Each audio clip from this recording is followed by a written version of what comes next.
The stones of Nineveh lie under a hard northern sun, broken, buried, and strangely quiet. Once, this place shook with the movement of chariots, soldiers, captives, scribes, horses, merchants, priests, and kings who believed the world itself could be forced into order.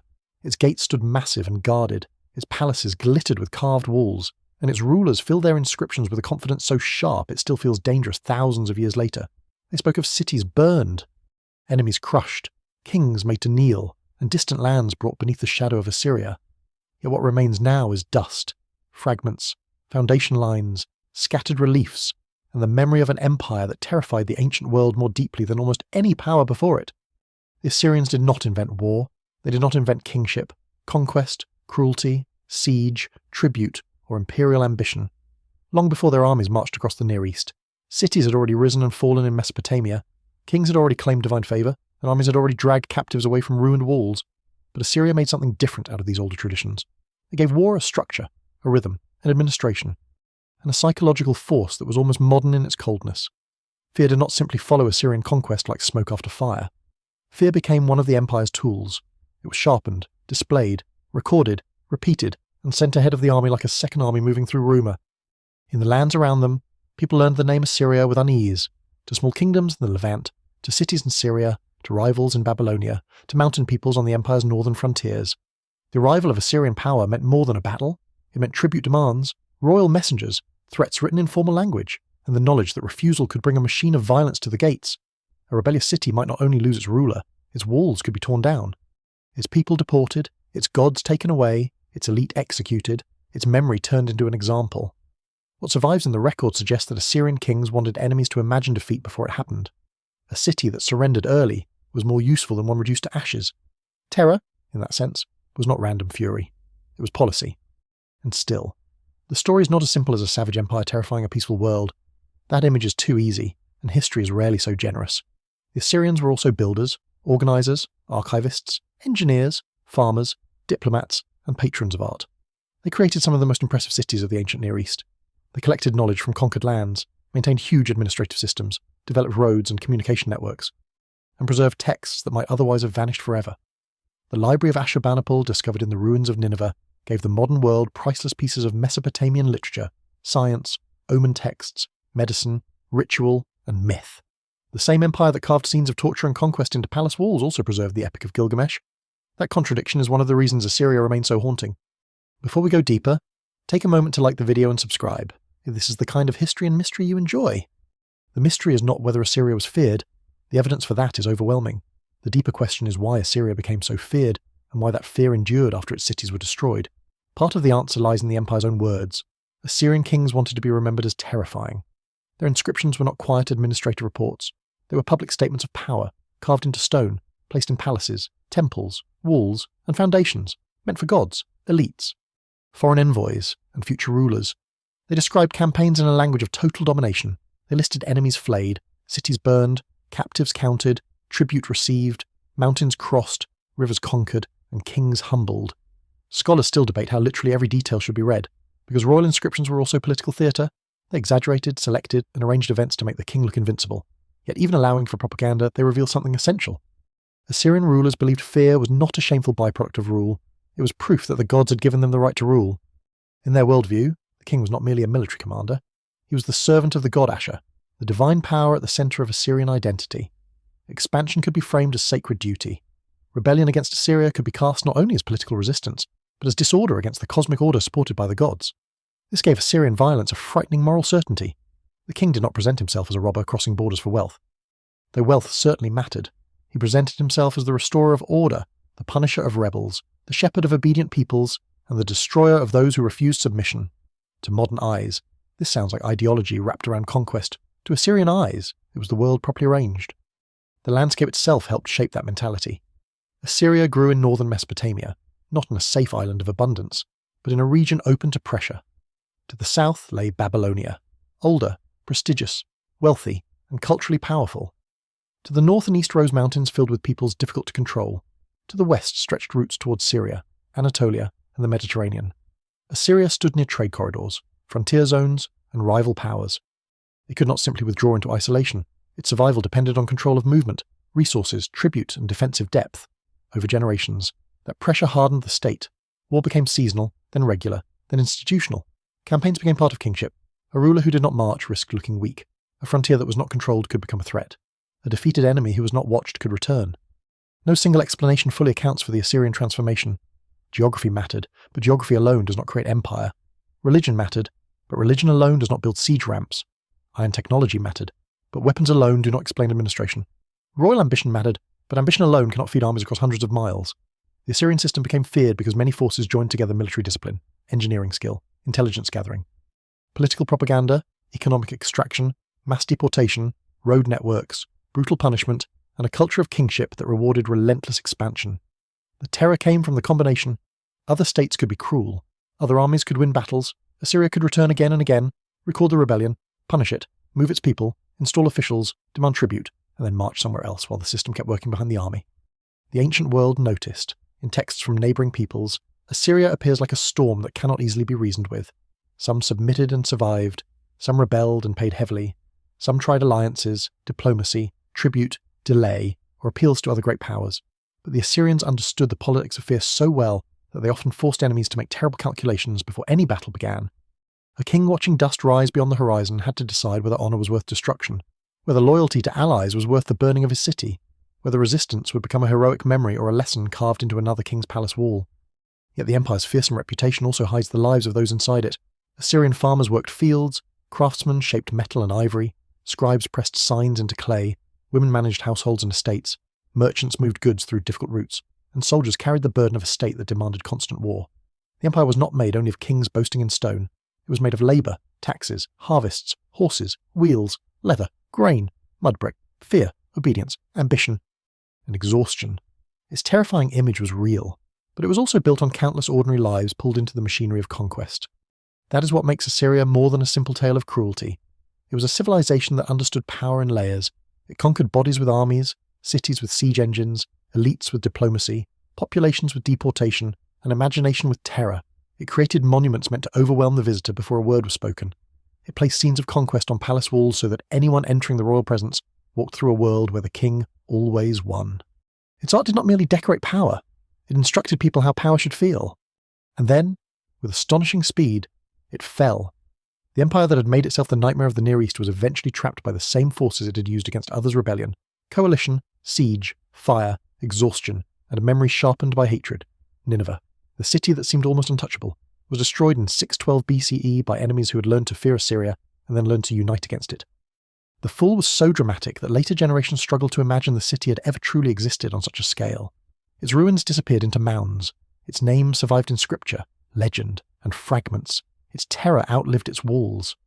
To understand why the Assyrians were the most feared empire of the ancient world, the story must begin before the great palaces, before the carved scenes of conquest, before Nineveh became a symbol of imperial pride and divine punishment. It begins in a land that was never entirely safe, where a small northern power learned that survival required hardness, and where hardness slowly became a system powerful enough to frighten kings from Egypt to Iran. Assyria begins not as a monster looming over the ancient world, but as a vulnerable land pressed between opportunity and danger.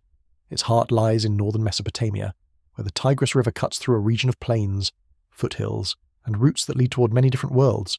To the south, the river runs toward Babylonia, with its old cities, deep traditions, temples, scribes, and prestige.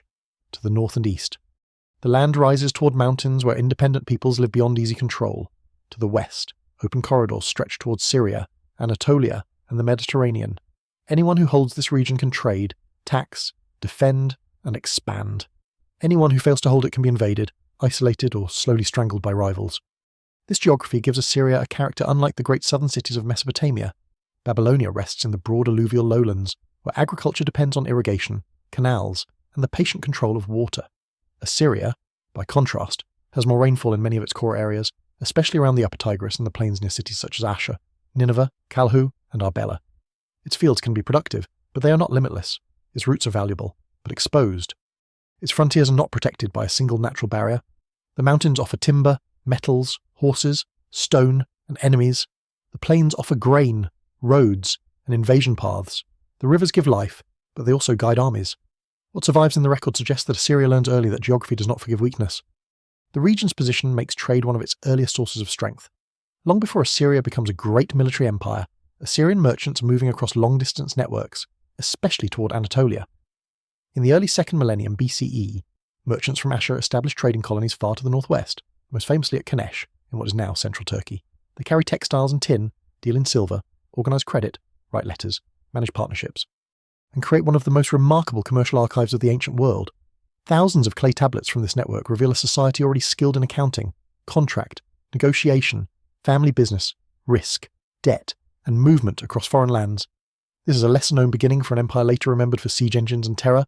Before Assyria frightened cities into surrender, Assyrians are calculating prices, sending instructions to relatives, worrying about caravans, and trying to make profit in distant markets. That commercial world matters because it teaches habits that later serve empire. Assyrians become familiar with distance. They learn how routes work, how supplies move, how foreign rulers behave, how agreements are made and broken, how information travels, and how wealth depends on controlling corridors. The merchant and the soldier are not the same figure, but both need roads, animals, records, trust, and discipline. The evidence remains incomplete, and scholars still debate how directly the early trading system influenced the later imperial state. But the connection is suggestive. Assyria's later power does not grow from raw violence alone. It grows from a culture comfortable with administration, mobility, written communication, and long-range planning. Yet trade also brings vulnerability. Caravans can be blocked. Routes can be taxed by others. Mountain peoples can raid. Rival kings can interfere. A city dependent on movement must care deeply about security. Ashur, the early core of Assyrian identity, sits on the Tigris in a strategic but exposed place. It is a religious centre, a commercial city, and eventually a political heart. But it is not protected from the larger struggles of Mesopotamia. Great powers rise and fall around it.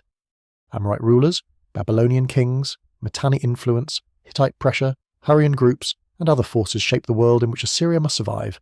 For long periods, Assyria is not the master of the Near East. It is one power among many, sometimes independent, sometimes pressured, sometimes overshadowed. This long experience of being threatened is essential to understanding the later Assyrian mind. Empires often present themselves as eternal, but many are born from insecurity.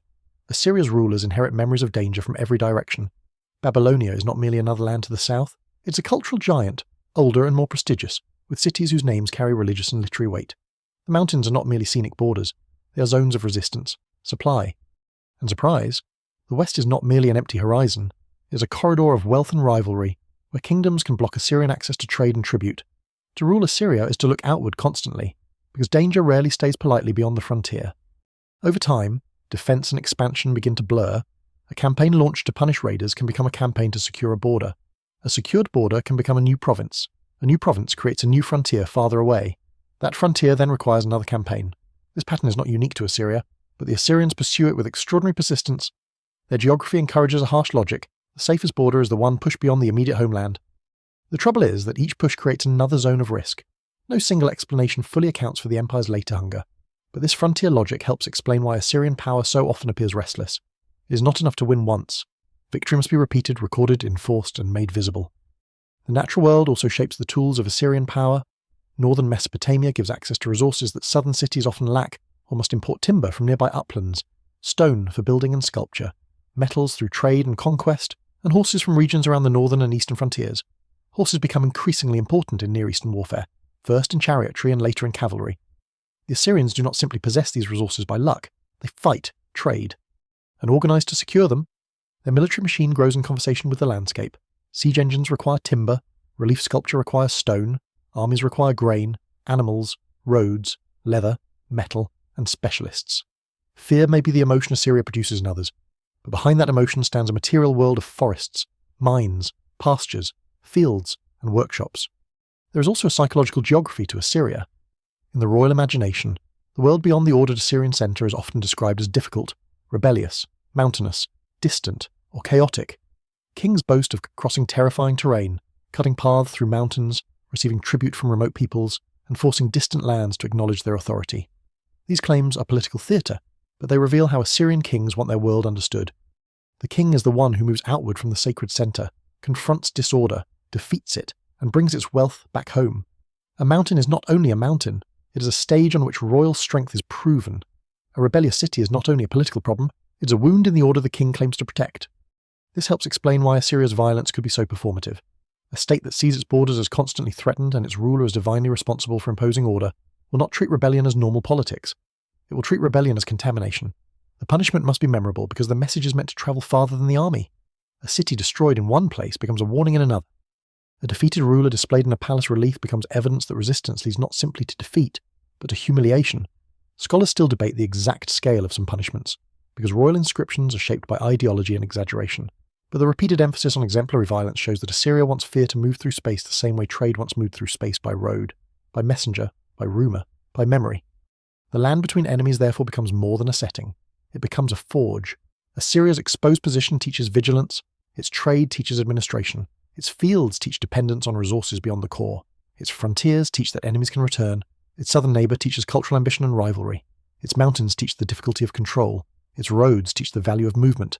By the time Assyria begins to rise as a major imperial force, it has already absorbed lessons from centuries of pressure. The later empire will look terrifying because its armies are terrifying, but the deeper roots lie here, in a homeland where survival, expansion, and fear become inseparable. The first Assyrians do not yet command the world. They do not yet fill palace walls with scenes of flayed enemies and conquered kings. They are traders, farmers, priests, scribes, soldiers, and rulers trying to endure in a crowded ancient landscape. But the conditions are already forming. A city devoted to Ashur is learning how to think beyond itself. A people surrounded by stronger traditions and dangerous frontiers is learning that weakness invites domination. And in that hard lesson, the future empire begins to take shape. Ashur rises first as a city of merchants and gods before it becomes a city of conquerors. It stands on a rocky spur above the Tigris, a place where the river bends past steep banks and the land seems to hold itself slightly apart from the open plain. From a distance, it would not yet look like the heart of a future empire that could terrify Egypt, Babylon, and the Levant. It would look like a fortified Mesopotamian city with temples, houses, storehouses, streets, gates, workshops, and river traffic.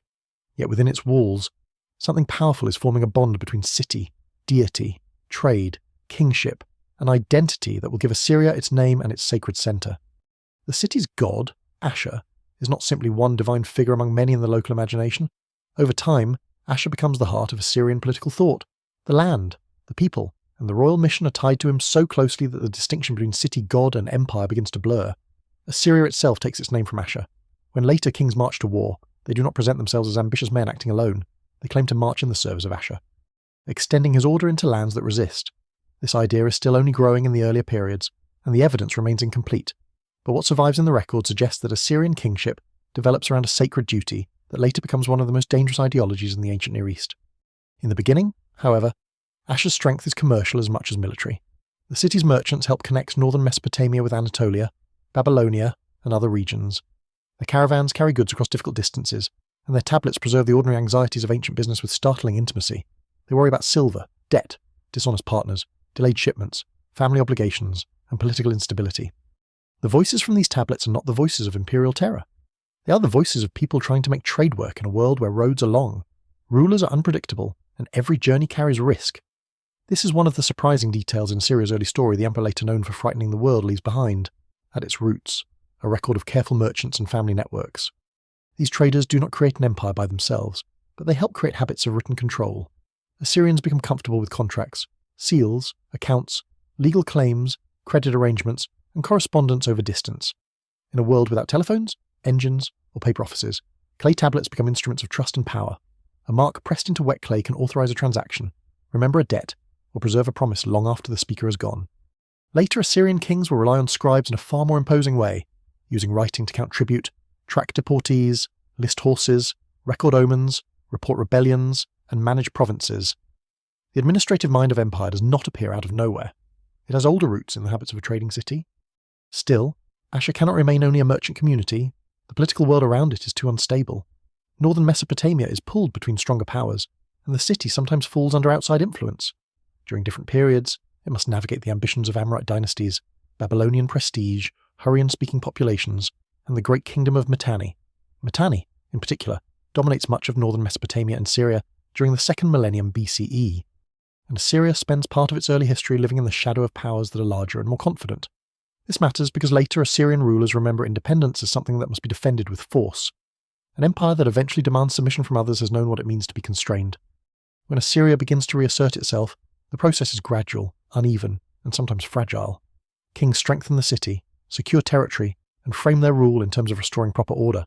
They are not yet the great conquerors of the Neo-Assyrian age, but they are learning how kingship can expand beyond a single urban centre. Ashur becomes the symbolic heart even as Assyrian power reaches outward. Other cities become important. Nineveh with its ancient religious significance and later imperial splendour, Arbela with its cultic importance, and eventually Kalhu, Dur-Sharrukin, and other royal centres. But Ashur remains older and deeper, the place where the god and the royal mission are rooted. The title of the Assyrian ruler also carries traces of this development. Early rulers of Ashur often present themselves in ways that reflect the city's sacred structure, sometimes emphasising their role in relation to the god rather than simply proclaiming themselves universal monarchs.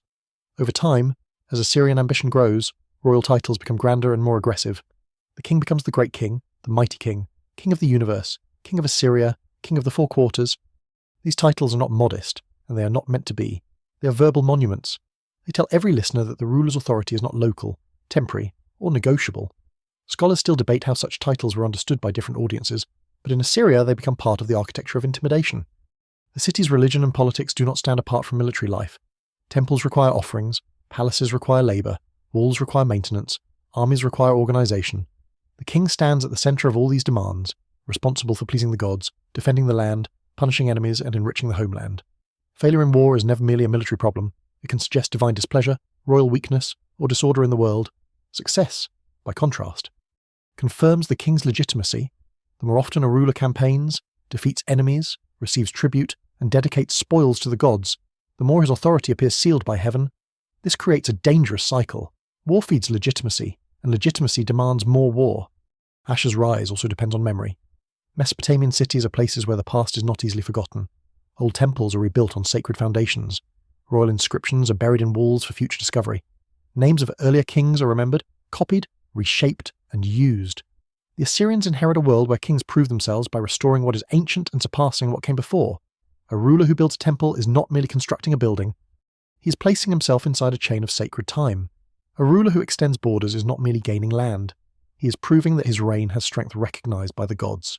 What survives in the record suggests that Assyrian kings understood history itself as something to be managed, curated, and carved into permanence. This is why later Assyrian palaces feel so overwhelming. They are not only residences, they are statements that the king stands at the centre of cosmic, military, and administrative order. But the foundations of that idea are older than the great reliefs of Nineveh. They begin in Ashur, where city identity and divine authority become inseparable. A merchant may think in silver, a priest in offerings, a scribe in signs, and a ruler in campaigns. But all are drawn into a shared world where the prosperity of Assyria depends on the favour of Ashur and the strength of those who serve him. No single moment turns Ashur into an empire. There is no clean line where a trading city suddenly becomes a military machine. The transformation comes through pressure, ambition, memory, and opportunity. Assyria learns from commerce how to manage distance, and it learns from vulnerability how to distrust weakness. It learns from religion how to sanctify authority. It learns from rivals how prestige must be claimed, not requested, and slowly. The city by the Tigris begins to imagine a world in which surrounding lands do not merely trade with Assyria or threaten Assyria, but submit to Assyria. That imagination will become one of the most formidable forces of the ancient world. The god of the city will become the god of empire. The ruler who once guarded a vulnerable homeland will become the king who claims distant mountains, deserts, and seas. The records that once measured trade will measure tribute and captives. The roads once crossed by merchants will carry armies, and the city of Ashur, old and sacred, will give its name to a power that teaches the Near East to fear not only defeat, but the Assyrian idea of order. War in Assyria does not remain an emergency. It becomes a rhythm of government, as regular as harvest, tribute, temple ritual, and royal building. In earlier ages, armies across Mesopotamia often gather for particular campaigns, then dissolve back into fields, workshops, towns, and estates when the fighting ends. Kings fight rivals, defend borders, punish rebels, and raid for wealth, but war is still often tied to the limits of season, manpower, and immediate need. Assyria changes the scale and discipline of this pattern. Over time, especially in the great imperial centuries, it turns warfare into an institution that can plan, return, record, supply, and punish with terrifying consistency. The Assyrian king is expected to campaign. A ruler who remains idle risks seeming weak, and weakness is dangerous in a world where every frontier watches for opportunity. The royal year often bends around movement omens are consulted. Troops are assembled, roads are used, supplies are gathered, horses are prepared, engineers are assigned, scribes are attached, and the army moves out toward a rebellious province, a rival kingdom, a mountain stronghold, or a city that has refused tribute. The campaign is not simply a battle, it is a travelling state. It carries royal authority through the landscape and makes distant peoples feel the presence of Assyria in the most physical way possible: dust, iron, hooves, wheels, tents, shouted orders, and the slow arrival of men trained to break resistance. What makes this machine so frightening is not only violence, but repetition. A city might survive one raid from another enemy and rebuild once the danger passes. Assyria is different because it can return. It can remember who rebelled. It can record names. It can install officials. It can demand hostages. It can deport populations. It can send inspectors and governors after the army is gone. It can punish not only the first act of resistance, but the second, third, and fourth. The evidence remains incomplete in many local details, and scholars still debate the exact reach of Assyrian control in some frontier zones. But the broad pattern is clear. The empire grows feared because its violence is backed by administration. Administration gives terror a long memory. Scribes follow the army and serve the palace. They count tribute, list captives, track livestock, record silver, measure grain, and preserve reports from officials stationed far from the royal court. Clay tablets may seem quiet compared with siege towers and burning gates, but they are among the empire's sharpest tools. A conquered land can be frightened by soldiers for a day. It can be controlled by records for generations. Written orders move through the system. Governors report disturbances. Messengers carry intelligence. Local rulers send gifts before suspicion falls on them. Every rebellion becomes not only an event on the ground, but a file in the imperial mind. Roads and communication make that mind faster. Assyria develops routes and relay systems that allow messages to pass across large distances with unusual efficiency for the ancient world. The empire does not operate like a modern state, and its reach is never perfectly smooth, but its rulers understand that power weakens when information moves slowly. A king in the heartland must know when a western vassal hesitates, when a mountain people raids, when an Egyptian envoy appears, when a Babylonian faction shifts, when tribute is delayed, or when a governor abuses authority so badly that revolt becomes likely. The Assyrian state is brutal, but it is not stupid. It learns that fear must be guided by knowledge. The army itself becomes more varied and specialized. Infantry forms the broad body of Assyrian force. But the empire also relies on chariots, cavalry, archers, spearmen, shield-bearers, engineers, scouts, and labourers. Campaign scenes carved into palace reliefs show soldiers crossing rivers on inflated skins, cutting through difficult terrain, storming walls, guarding captives, building siege works, and moving in disciplined formations. These images are royal art, not neutral photography. So they must be read carefully. They show what kings want viewers to see, yet they also reveal a state proud of organisation.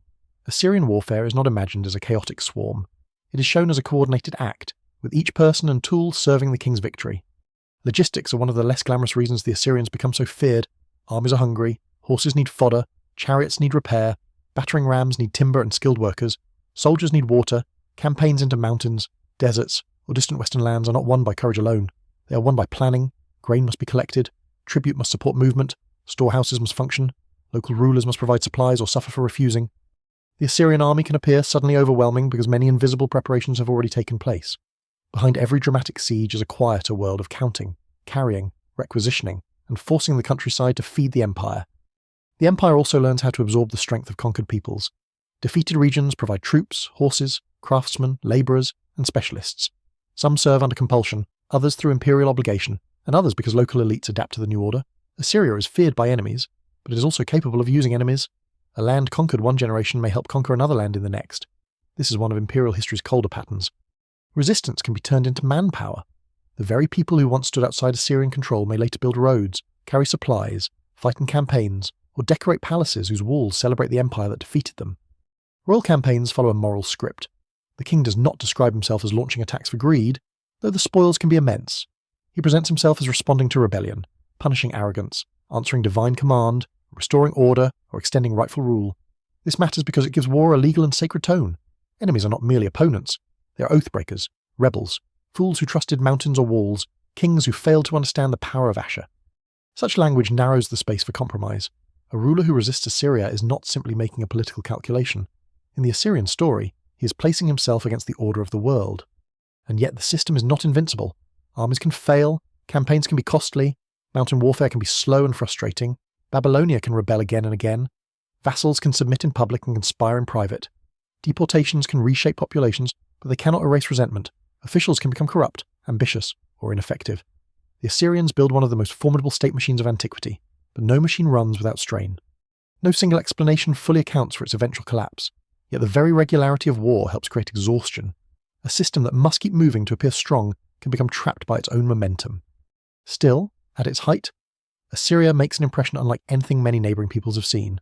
It is not merely that Assyrian soldiers are dangerous, it is that behind them stands a state prepared to make punishment systematic. A defeated city faces not a passing army, but an imperial process. Its ruler may be replaced, its tribute may be recalculated, its population may be counted and moved, its gods may be seized, its walls may be pulled down. Its name may enter royal inscriptions as proof of the king's greatness. The violence is immediate, but the message is designed to last. This is why war becomes the spine of Assyrian power. Trade had taught distance, geography had taught danger, Ashur had given conquest sacred meaning. Now the imperial state gives war structure. Fear begins to travel not only through rumour, but through policy. The Assyrians become terrifying because they do not rely on a single spectacular victory. They make victory repeatable, and in the ancient world, few things are more frightening than an enemy that can organise destruction again and again. Fear in Assyria is not only something people feel after the army arrives, it is something the empire sends ahead of itself, long before a battering ram strikes a gate, long before archers gather beneath a wall, long before soldiers climb a siege ramp under shields and arrows. A city may already know what Assyria has done elsewhere. It has heard of kings chained like animals, nobles impaled before walls, rebels skinned, captives marched away, temples emptied, and whole populations uprooted from the land of their ancestors. Some of these stories come from Assyria's own royal inscriptions, carved and copied with deliberate force. Some come through rumour, diplomacy, memory, and the frightened imagination of those living under Assyrian pressure.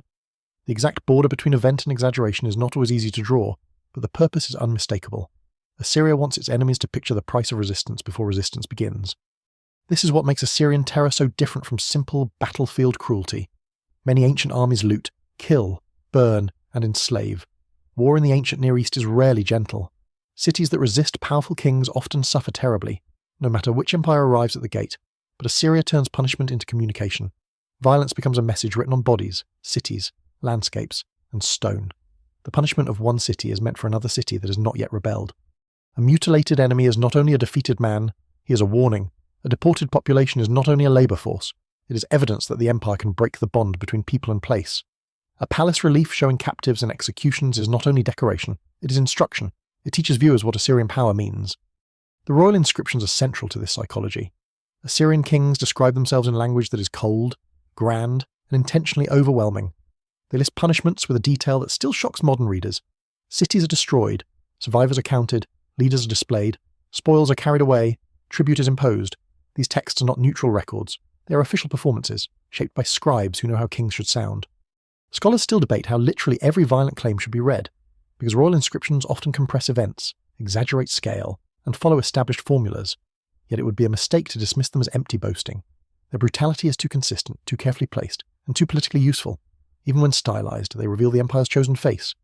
That face is terrifying because it offers two very clear paths. Submission may bring survival, resistance may bring spectacle. Assyria does not always destroy those it defeats.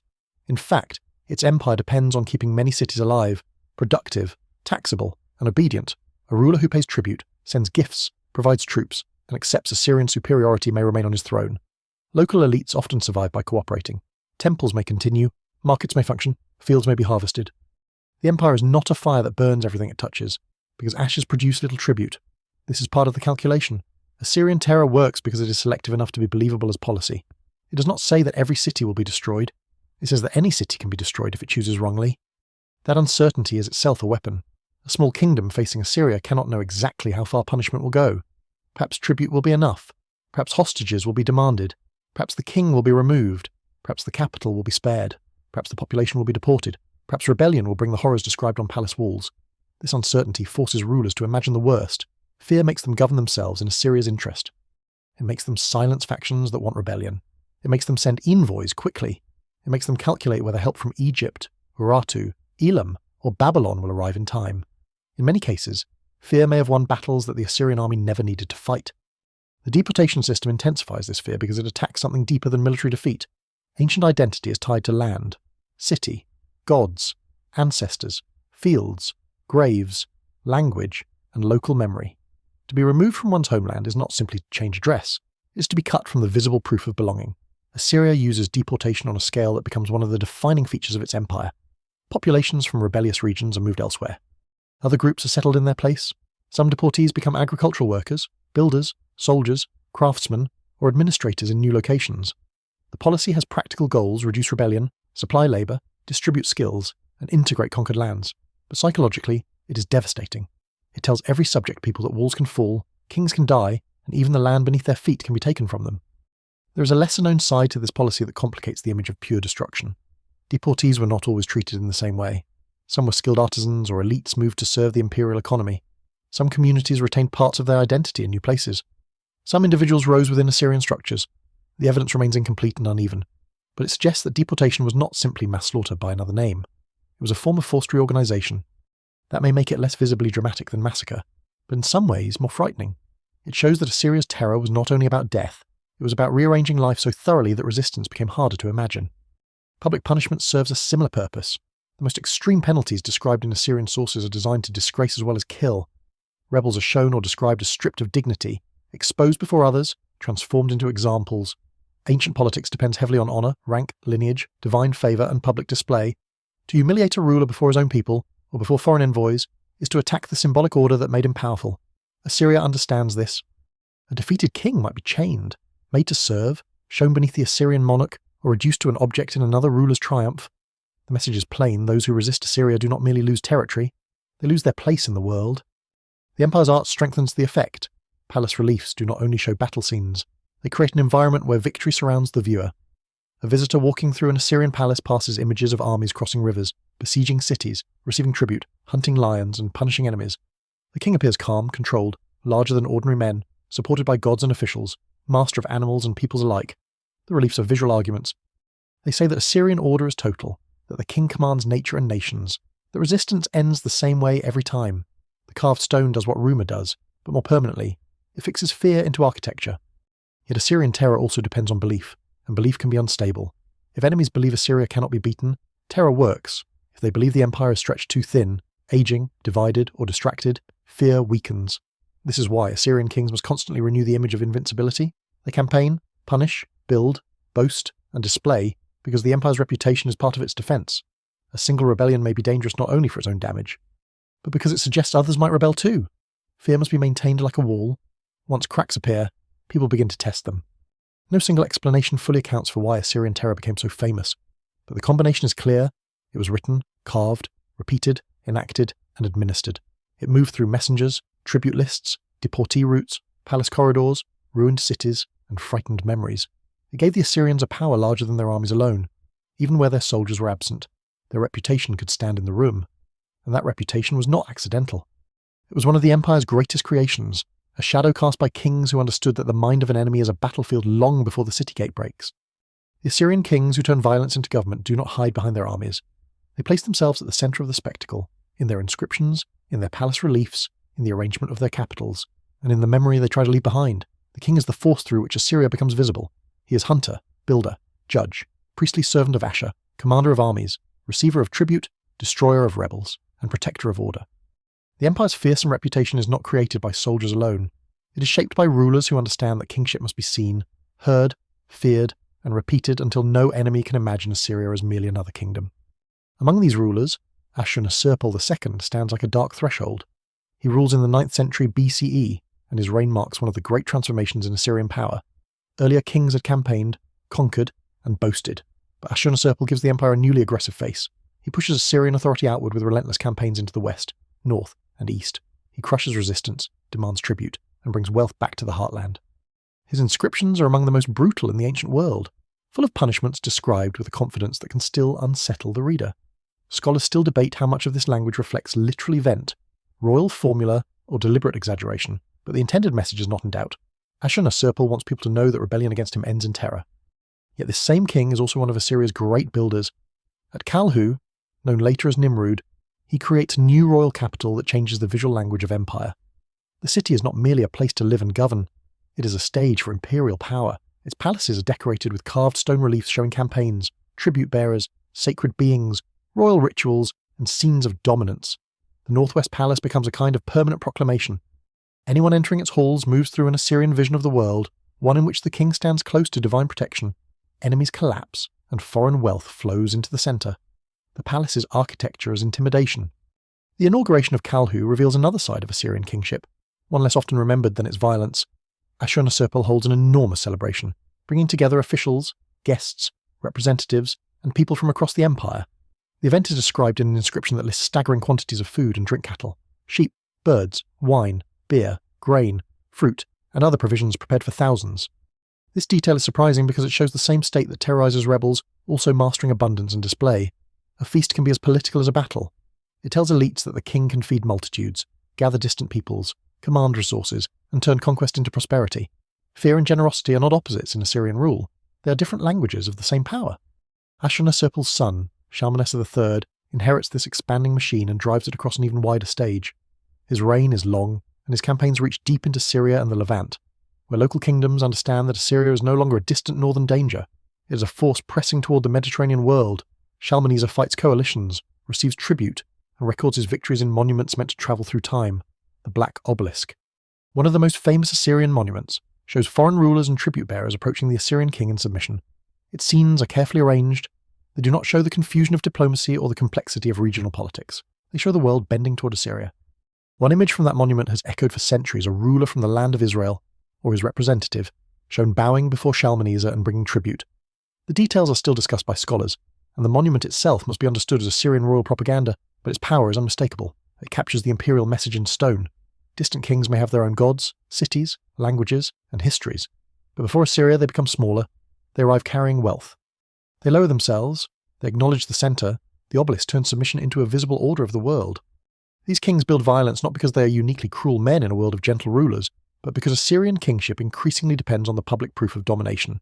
A king must show that he can punish enemies, protect allies, enrich temples, expand borders, and satisfy Asher. War is not a private decision. It is a royal performance that confirms the structure of reality. Every campaign generates material for inscriptions. Every defeated ruler becomes evidence. Every tribute procession becomes a sign that distant lands recognize Assyrian superiority. The king's body, his chariot, his bow, his palace, his hunt, and his written name all become part of the empire's machinery. The royal lion hunt expresses this ideology with particular force. Assyrian kings are shown hunting lions in scenes of extraordinary energy and control. To modern eyes, the lion hunt may look like sport, but in Assyrian symbolism, it is far more than entertainment. The lion represents dangerous wild power, a creature of chaos and threat. The king who kills it proves that he can master forces that ordinary people fear. Palace reliefs show this with careful drama, the lion leaping, bleeding, collapsing, the king standing firm, controlled, almost unnaturally calm. What survives in the record suggests that these hunts were staged in controlled royal settings, but that does not reduce their meaning. If anything, it shows how carefully Assyrian kings manufactured images of mastery. The same visual logic applies to defeated enemies. In relief after relief, the king is composed while others suffer, plead, carry tribute, flee, or fall. Assyrian art is often astonishingly detailed in its treatment of bodies, clothing, weapons, animals, landscapes, and fortifications. It preserves valuable historical clues, but it also arranges reality into a moral pattern. Assyria is order. The king is control. The enemy is disorder corrected by violence. No single explanation fully accounts for the emotional force of these images, but their effect is clear. They make conquest feel inevitable. Kings after Ashurnasirpal and Shalmaneser continue developing this model. Tiglath-Pileser III later reforms and expands the empire with extraordinary effectiveness, creating a more direct provincial structure and strengthening the military administrative system. Sargon II builds a new capital at Dur-Sharrukin, a city meant to express fresh royal glory, though it is occupied only briefly after his death. Sennacherib transforms Nineveh into a vast imperial capital with canals, gardens, walls, and palaces that display both beauty and intimidation. Esarhaddon conquers Egypt, extending Assyrian reach to one of the oldest and most prestigious lands in the world. Ashurbanipal, both warrior and collector of knowledge, presides over an empire of terrifying reach and remarkable intellectual ambition. Each ruler inherits the same dilemma. The empire must look invincible because its territories are too wide and its enemies too many. A king who fails to project strength invites rebellion. A king who projects strength must campaign, punish, build, and boast. The cycle feeds itself. Royal ambition is personal, but it is also institutional. Even a cautious king would be pulled by the expectations of Assyrian kingship. To sit quietly in the palace while vassals test the borders would be to let fear decay. And so the terrible kings build more than monuments. They build an imperial personality. They teach surrounding lands to imagine the Assyrian ruler as a man who cannot be ignored, cannot be insulted safely, and cannot be resisted without consequence. Their violence is not hidden in the margins. It is carved into walls, written into foundations, and placed before gods. Their palaces turn fear into stone. Their inscriptions turn campaigns into destiny. Their cities turn conquest into atmosphere. The result is a form of kingship that becomes almost inseparable from intimidation. Assyria's rulers do not merely command armies, they command memory. They understand that power must survive the moment of battle. It must remain in the minds of envoys returning home, in the calculations of foreign kings, in the obedience of governors, in the silence of conquered elites, and in the trembling of cities that have heard what happened elsewhere. Under these kings, Assyria becomes more than strong. It becomes unforgettable, which in the ancient world may be the most dangerous form of strength. The fear of Assyria does not come only from what its kings say they will do, it comes from what their armies are visibly able to do. By the height of the empire, Assyrian warfare has become a hard combination of iron, animals, engineering, discipline, and patience. Cities that once trusted in high walls, steep slopes, locked gates, and stored grain begin to face an enemy that treats fortification not as an obstacle, but as a problem to be solved. The Assyrians do not simply arrive and hope courage will carry them over stone. They bring specialists, they bring tools, they bring timber, ropes, ladders, shields, picks, ramps, siege engines, archers, and men trained to make a wall fail. Iron is part of the story, though it should not be treated as a magical explanation. The Assyrians didn't win because iron weapons made them invincible overnight. The spread of iron technology across the Near East was gradual, uneven, and shared by many peoples. Bronze did not instantly disappear, and iron could vary in quality depending on production and treatment. Scholars still debate the exact pace and military effect of iron adoption in different regions. But Assyria benefits from the wider Iron Age transformation because iron is more abundant than copper and tin in many supply networks, and a large state that can organise production, repair, and distribution gains real advantages. The point is not that an Assyrian sword can cut through every enemy weapon. The point is that an empire with administrative reach can equip, maintain, and replace military gear on a scale smaller states struggle to match. The Assyrian army is frightening because it is not one kind of force. It combines different arms into coordinated pressure. Heavy infantry can hold ground. Archers can darken the approach to a wall. Spearmen and shield bearers can protect advancing troops. Chariots, once elite symbols of speed and prestige, remain important in some contexts, especially in open terrain and royal display. Cavalry grows more significant over time, giving Assyria greater flexibility across varied landscapes. Engineers and labourers turn rivers, hills, walls, and roads into parts of the battlefield. The army is not perfect, and no ancient force can fully escape confusion, disease, weather, fatigue, or bad information. Yet compared with many rivals, Assyria becomes unusually skilled at making different forms of violence support one another. Siege warfare is where this skill becomes most visible. A fortified city in the ancient world is more than a military structure. It is a symbol of confidence. Its walls represent stored labour across generations. They tell farmers where to flee, merchants where wealth is protected, priests where the gods are housed, and rulers where authority stands above the plain. To break a city wall is to break not only stone and mud brick, but the psychological boundary between safety and catastrophe. Assyria understands this deeply. Its palace reliefs show siege scenes with remarkable detail, soldiers climbing ladders, archers firing from behind shields, battering rams pressing toward walls, men undermining foundations, defenders throwing torches or stones, and captives being led away after the city falls.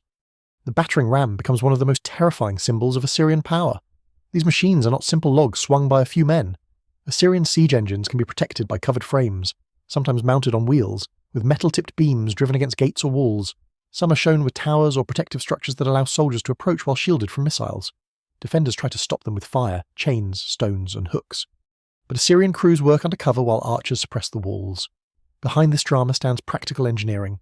Timber must be cut and moved. The machine must survive rough ground. The approach must be prepared. Earthworks may be needed to bring the ram close enough to strike. A wall that once seemed distant and unreachable slowly becomes something the Assyrians can touch. Siege ramps add another layer of pressure against high or strongly placed cities. Soldiers and labourers can build packed earth ramps that allow men and machines to approach elevated walls. This process is slow, dangerous, and labour-intensive. It requires protection from enemy missiles and sometimes takes place under constant attack, but its meaning is devastating. A city watching a ramp rise day after day sees its own future being built in front of it. Every basket of earth shortens the distance between resistance and ruin. The famous Assyrian siege of Lachish, preserved in palace reliefs from Sennacherib's reign, shows this method with chilling clarity. The reliefs are not neutral reportage, but they display a real Assyrian confidence in methodical assault. The defenders hold walls, the empire changes the ground beneath them. The Assyrians also know how to fight landscapes, not only enemies. Their armies cross rivers using boats, rafts, bridges, and inflated animal skins. Relief shows soldiers swimming or floating across water with equipment. A small but striking detail that reveals practical adaptability. Mountain campaigns require path cutting, climbing, and the ability to strike communities that assume terrain will protect them. Desert or semi-arid routes demand water planning and supply discipline. Forested zones provide timber but also ambush. Marshes can swallow conventional armies and frustrate command. No single tactic fits every region. What makes Assyria formidable is its ability to bring a campaign mentality to many different environments, adapting enough to keep pressure on enemies who hope nature will defend them. Horses are another crucial part of Assyrian power. The empire pays close attention to breeding, training, tribute, and acquisition of horses from regions famous for them. Chariots require teams, drivers, warriors, craftsmen, and maintenance. Cavalry requires different skills and develops over time from earlier, less flexible mounted use into a more effective arm. The shift matters because cavalry can scout, pursue, raid, communicate, and operate in terrain where chariots are limited. Assyria does not invent mounted warfare in a simple sense, but it helps push cavalry toward greater military importance.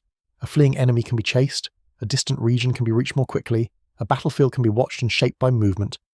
The army's strength also depends on harsh discipline. Ancient sources do not give a complete manual of Assyrian training, and the evidence remains incomplete, but the results suggest a force accustomed to order. Palace art shows ranks, equipment, roles, and coordinated action. Campaign records show repeated long-distance operations. The state's ability to summon, supply, and to move troops implies systems of obligation and command. Soldiers are not merely brave individuals gathered under a royal banner. They are parts of a machine that expects obedience. This matters because terror abroad often rests on control at home. An army that panics, scatters, or loots before orders cannot sustain imperial policy. Assyria's brutality is effective because it is often organised. There is a grim patience in Assyrian military method. The empire can storm, but it can also wait. It can devastate surrounding fields, cut supplies, isolate a city, pressure allies, and make hunger work for the king. Siege is not only impact, it is time turned into a weapon. Inside the walls, stored grain shrinks, water becomes precious, disease may spread, political factions turn on one another.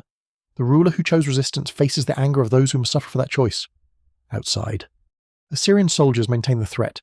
Even if the reliefs show the glorious moment of assault, much of siege warfare is slower and more exhausting, digging, guarding, watching, hauling, repairing, waiting for fear to do its work.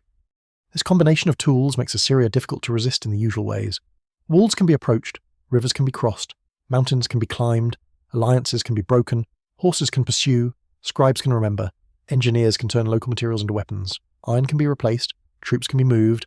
When an Assyrian army appears, it brings not only soldiers but a whole technical culture of conquest. The surprising thing is not that cities feared destruction. The surprising thing is how often they had a reason to believe destruction could be carefully arranged. Still, technology alone never explains empire. Machines do not decide where to march. Iron does not create strategy. Horses do not collect tribute. Engineers do not invent ideology. Assyria becomes feared because its military tools are fused to royal ambition, administrative record-keeping, and the theology of Ashur's order. The siege engine at the wall is the visible end of a much larger system. Behind it stand mines, forests, workshops, scribes, roads, governors, tax collectors, deported labourers, and a king whose legitimacy depends on victory. By the time the ram strikes, Assyria has already attacked through planning. For the people inside a besieged city, this must have been the deepest terror, not only that the Assyrians were cruel, but that they were competent. An impulsive enemy might be outlasted, a disorganised army might run out of food, a reckless king might be lured into a mistake. But Assyria often arrives with method. Its army can measure distance, build access, protect its machines, punish resistance, and then carve the victory into stone as if the result had been inevitable from the beginning. The Iron Army is feared not because it is unstoppable in every battle, but because it makes safety feel temporary. Walls become delays, gates become targets, distance becomes a calculation. And once that lesson spreads, cities begin to understand that surrender may be the only defence left. For many cities facing Assyria, the most important battle begins before the army arrives.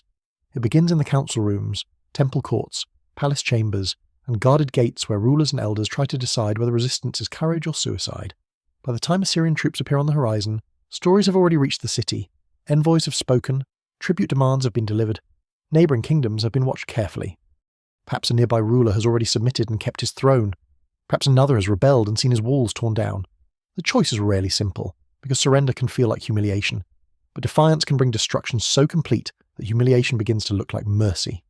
Assyria understands this pressure and uses it with precision. Its empire does not need to destroy every city in order to control many cities. Destruction is expensive. Siege takes time, consumes supplies, risks soldiers, and can delay campaigns elsewhere. A living city that pays tribute, supplies troops, sends hostages, and accepts Assyrian authority is often more valuable than a ruin. The Assyrian system therefore depends on a carefully balanced terror. It must be harsh enough that rebellion feels unbearable, but practical enough that submission remains attractive. This is one of the coldest features of Assyrian power. It does not simply terrify people into despair, it terrifies them into calculation. A small kingdom in Syria or the Levant might receive Assyrian messengers long before it faces open war. The demand may be tribute, loyalty, recognition of Assyrian supremacy, or the abandonment of alliances with rival powers. The local king must then weigh everything: the strength of his walls, the loyalty of his nobles, the grain in his storehouses, the mood of his people, the reliability of allies, the distance of Assyrian forces, and the reputation of the king in Nineveh or Calhu. Egypt may promise help. Babylonian rebels may encourage resistance. Mountain peoples may seem ready to rise, but promises are not armies at the gate. A ruler who guesses wrongly does not merely lose a diplomatic game. He may lose his city, his dynasty, his gods, and his name. Tribute becomes the language of survival. Gold, silver, tin, iron, ivory, textiles, horses, camels, cattle, exotic animals, carved furniture, timber, and skilled labour all flow toward Assyria from lands that prefer payment to punishment. Royal inscriptions list these offerings as signs of universal submission, and the palace reliefs turn tribute into theatre. Foreign delegations appear carrying goods in orderly procession. Their clothing and hairstyles carefully carved to show the diversity of lands under Assyrian shadow. These scenes are propaganda, but they also reveal a real imperial practice. Submission is made visible. Wealth does not simply enrich the king, it proves that distant rulers have accepted their place beneath him. For the cities themselves, tribute is both burden and shield. It can drain local economies, force heavier taxes, and deepen resentment among farmers, merchants, and elites. But it can also buy time. A ruler who pays may avoid siege. His people may continue planting fields, trading in markets, and worshipping in temples. Local officials may remain in office. The city's walls may stay standing. The cost is dignity and dependence. Assyria turns peace into a form of obedience. A city may survive. But it survives as part of a hierarchy it did not choose. Hostages add another layer of control. The empire can demand royal sons, nobles, or important figures as guarantees of loyalty. Such hostages are not always treated brutally. Some may live in elite surroundings and learn Assyrian ways. But their presence at court places a blade over the heart of a local dynasty. If a vassal king rebels, his own family may suffer. If he remains loyal, his heir may grow up shaped by Assyrian political culture. This is a quieter weapon than siege. But it can be just as effective. It reaches into the future of a kingdom and makes the next generation part of the imperial design. Some cities submit because they understand the fate of those that do not. Lachish, in Judah, becomes one of the most famous examples of Assyrian siege warfare under Sennacherib. The city is not the largest in the region, but its fall is carved in extraordinary detail on the walls of Sennacherib's palace at Nineveh. The reliefs show ramps, siege engines, archers, defenders, captives, and the aftermath of conquest. They were meant to be seen by visitors to the royal palace, not as a local memory of tragedy, but as an imperial lesson. This is what happens when a fortified city resists the king of Assyria. The evidence from archaeology and Assyrian art does not answer every question about the siege, and scholars still debate details of the wider campaign, but the message preserved in stone remains unmistakable. Walls can fail. A city can become someone else's warning. The decision to surrender is therefore not cowardice in any simple sense. It is often an attempt to save lives under impossible pressure. Ancient rulers are expected to defend their people, honour their gods, and protect their independence, but they are also expected to preserve the city. When Assyria's reputation grows, resistance can begin to look less like bravery and more like gambling with everyone else's children. The evidence remains incomplete because the voices of ordinary citizens rarely survive directly. Most records come from kings, scribes, and imperial archives. Yet it is not hard to imagine the tension inside a threatened city, soldiers urging defence, priests seeking omens, merchants fearing ruined trade, farmers fearing burned fields, nobles fearing deportation, and families listening for decisions made above them. Assyria's own system encourages divisions within enemy cities. Some factions may prefer submission, especially if they believe cooperation will preserve their status. Others may favour rebellion, either from patriotic feeling, religious conviction, hatred of tribute, or confidence in foreign allies. Assyria can exploit these divisions by rewarding loyalists and punishing rebels. A king who submits may be confirmed in power. A rival who supports Assyria may be installed. A city that hesitates can be pressured from within as well as without. The empire does not always need to break unity by force. Fear often does that work quietly. There is also the problem of reputation among neighbouring states. A ruler who submits too easily may appear weak to his own people or to rivals. A ruler who resists and loses becomes an example of foolish pride. Assyria traps local kings between shame and survival. This is part of why the empire becomes so feared. It does not only conquer territory, it corrupts the meaning of choice. Every option carries danger. Tribute may preserve the city, but feed the empire that will return for more. Rebellion may restore dignity for a moment, but invite disaster. Waiting may seem wise, but can be read as disloyalty. Alliance may promise rescue, but also provoke Assyria before help arrives. The Assyrians sometimes accept surrender with calculated restraint. They can impose tribute, take hostages, demand military support, and leave local structures intact. This restraint is not softness. It is imperial efficiency. A city that surrenders becomes part of the system. Its resources can be extracted year after year. Its ruler becomes responsible for keeping order on Assyria's behalf. Its roads and storehouses can support future campaigns. Its soldiers may fight in wars far from home. Its submission teaches other cities that obedience has rewards, or at least fewer horrors than rebellion. But when a city rebels after submitting, Assyrian anger becomes especially severe. In the royal imagination, rebellion after oath-taking is treachery, disorder, and insult. The punishment must therefore restore not only control, but credibility. If the empire forgives too easily, other vassals may test it. If it punishes too harshly, resentment deepens. Assyria repeatedly chooses the harsher path because its rule depends on making examples. The fate of one city becomes a message to many. This is the brutal arithmetic of empire: a few are ruined so that others surrender. By the height of Assyrian power, cities learn to read the political weather with anxious care. They watch which king sits on the throne, whether succession has caused weakness, whether armies are campaigning elsewhere, whether Babylon is in revolt. whether Egypt is encouraging rebellion, whether tribute demands have increased, whether Assyrian governors seem distracted or severe, submission is not permanent peace. It is a continuing performance of loyalty under surveillance. A city must keep proving that it has chosen correctly. This is why Assyria's most terrifying victories may be the ones never fought. Every gate opened before the siege begins is a triumph of reputation. Every tribute procession carved into palace stone represents not only wealth gained, but a decision made under fear. Every ruler who bends rather than burns confirms the empire's psychological reach. Assyria teaches cities that walls are not enough, allies are uncertain, distance is temporary, and pride can be fatal. The ancient city is built to endure, but Assyria forces it to imagine its own ending. Once that image enters the mind, surrender becomes not the absence of conquest, but one of conquest's most successful forms. When Assyria conquers, it does not always leave people where it finds them. This may be the empire's most frightening innovation, not because no earlier ruler had ever moved captives, but because Assyria turns forced movement into a system of rule. Defeat can mean death, tribute, humiliation, or the loss of a king, but deportation reaches deeper. It takes people out of the landscape that explains who they are.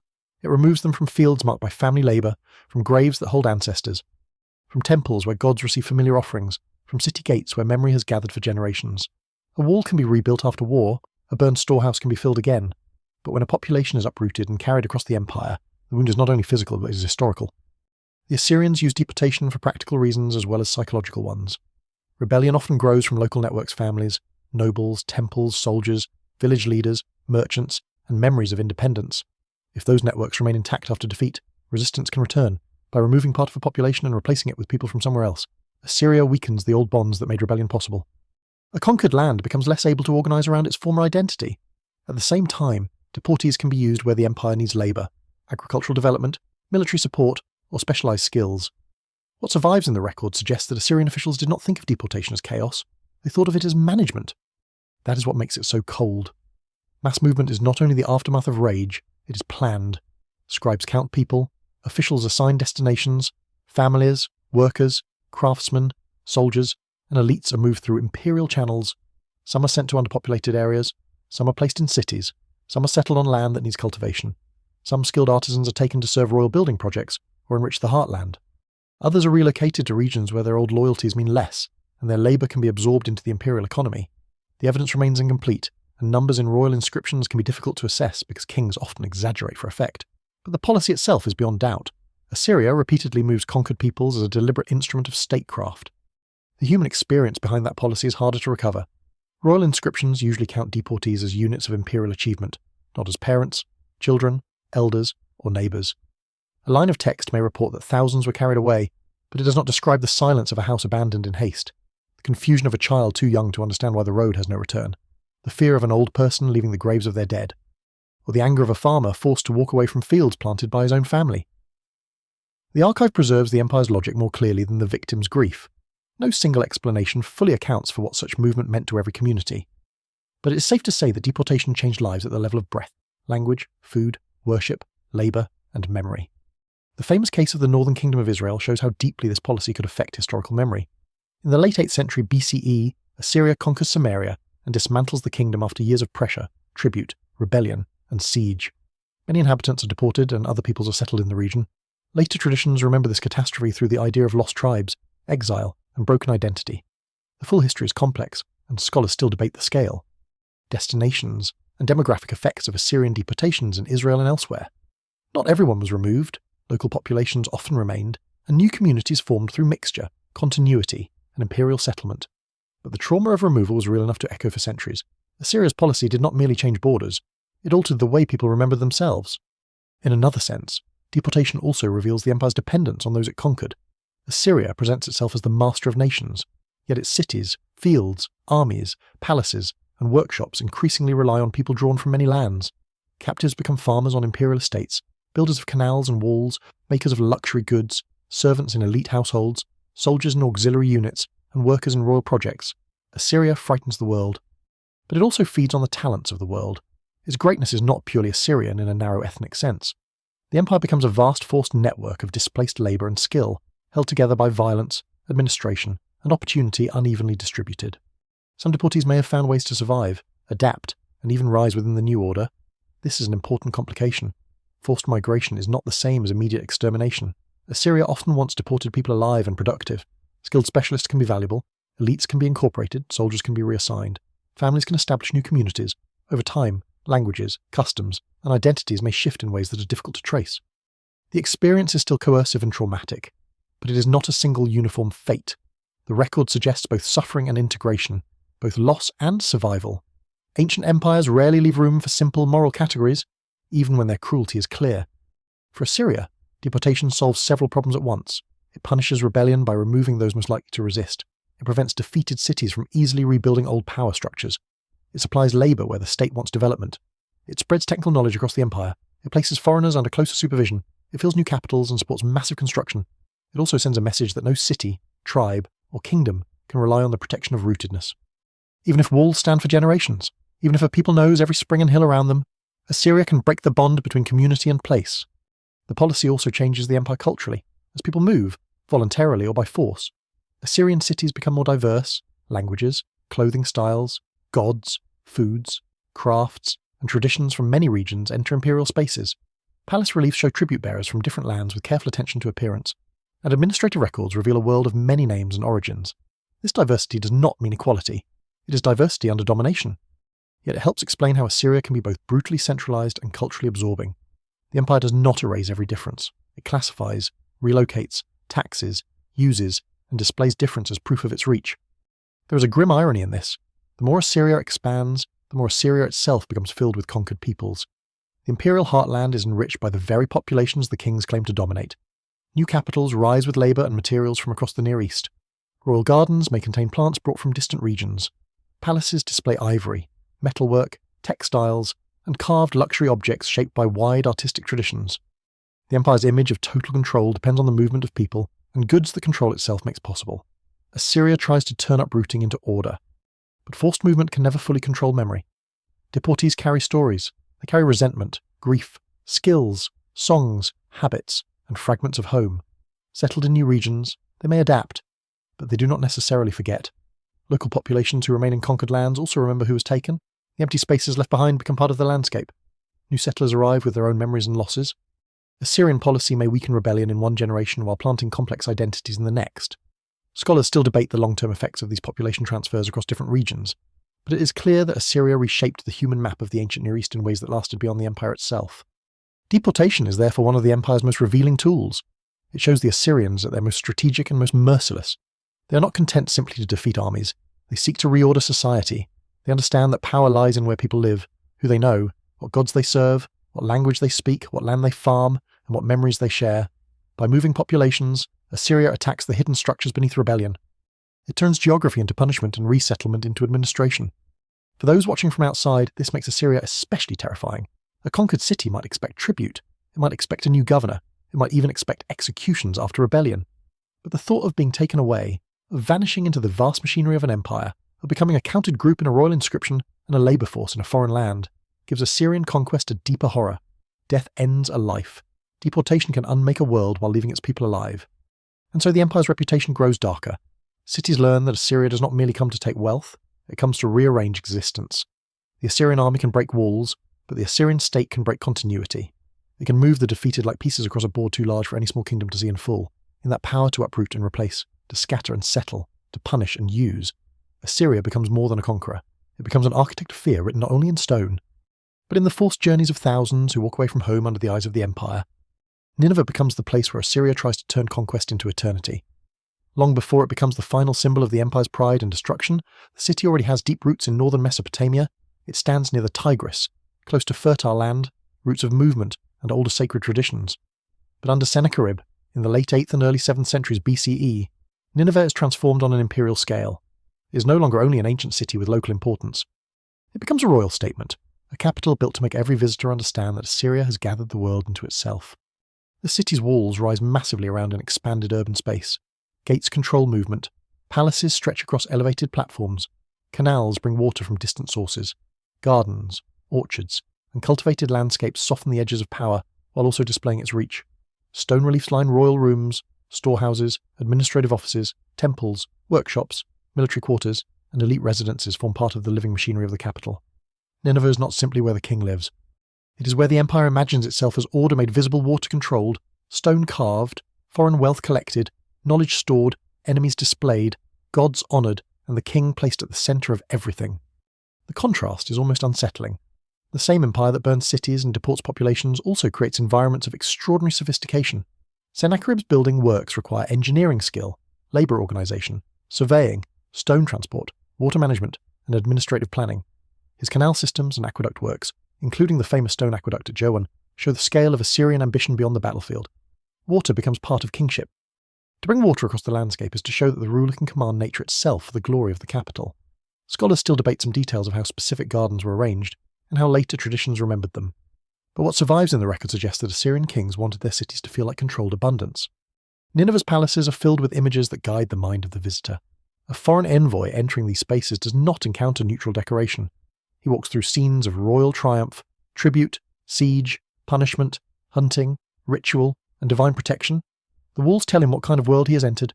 Here, the Assyrian king always stands firm, armies advance with order, lions die beneath royal arrows, cities fall, captives move in lines, tribute arrives from distant lands. Nature, foreigners, rebels, animals, soldiers, and gods all seem arranged around the king's command. The art is beautiful, but it is not gentle. It teaches submission through magnificence. One of the most powerful examples is the palace relief cycle showing the siege of Lachish. The event itself belongs to a campaign in Judah, but in Nineveh it becomes more than a record of one captured city. It becomes a permanent drama of imperial inevitability. The defenders stand on walls, the Assyrian army attacks, siege ramps rise, battering rams strike, captives are led away, and the Assyrian ruler receives the fruits of victory. The reliefs are detailed enough to preserve valuable evidence about warfare, clothing, fortifications, and deportation.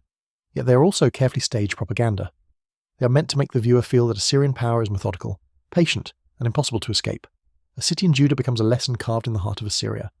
But Nineveh is not only a palace of fear, it is also a city of knowledge. Under Ashurbanipal, the last great king of Assyria, the royal library becomes one of the most important collections of texts from the ancient world. Clay tablets are gathered, copied, organised, and stored. They include myths, epics, prayers, rituals, medical texts, omen series, lexical lists, astronomical observations, scholarly commentaries, royal inscriptions, and administrative records. The survival of these tablets is one of history's strange accidents. Because clay can harden in fire, the destruction of Nineveh helped preserve some of the very texts the empire had collected.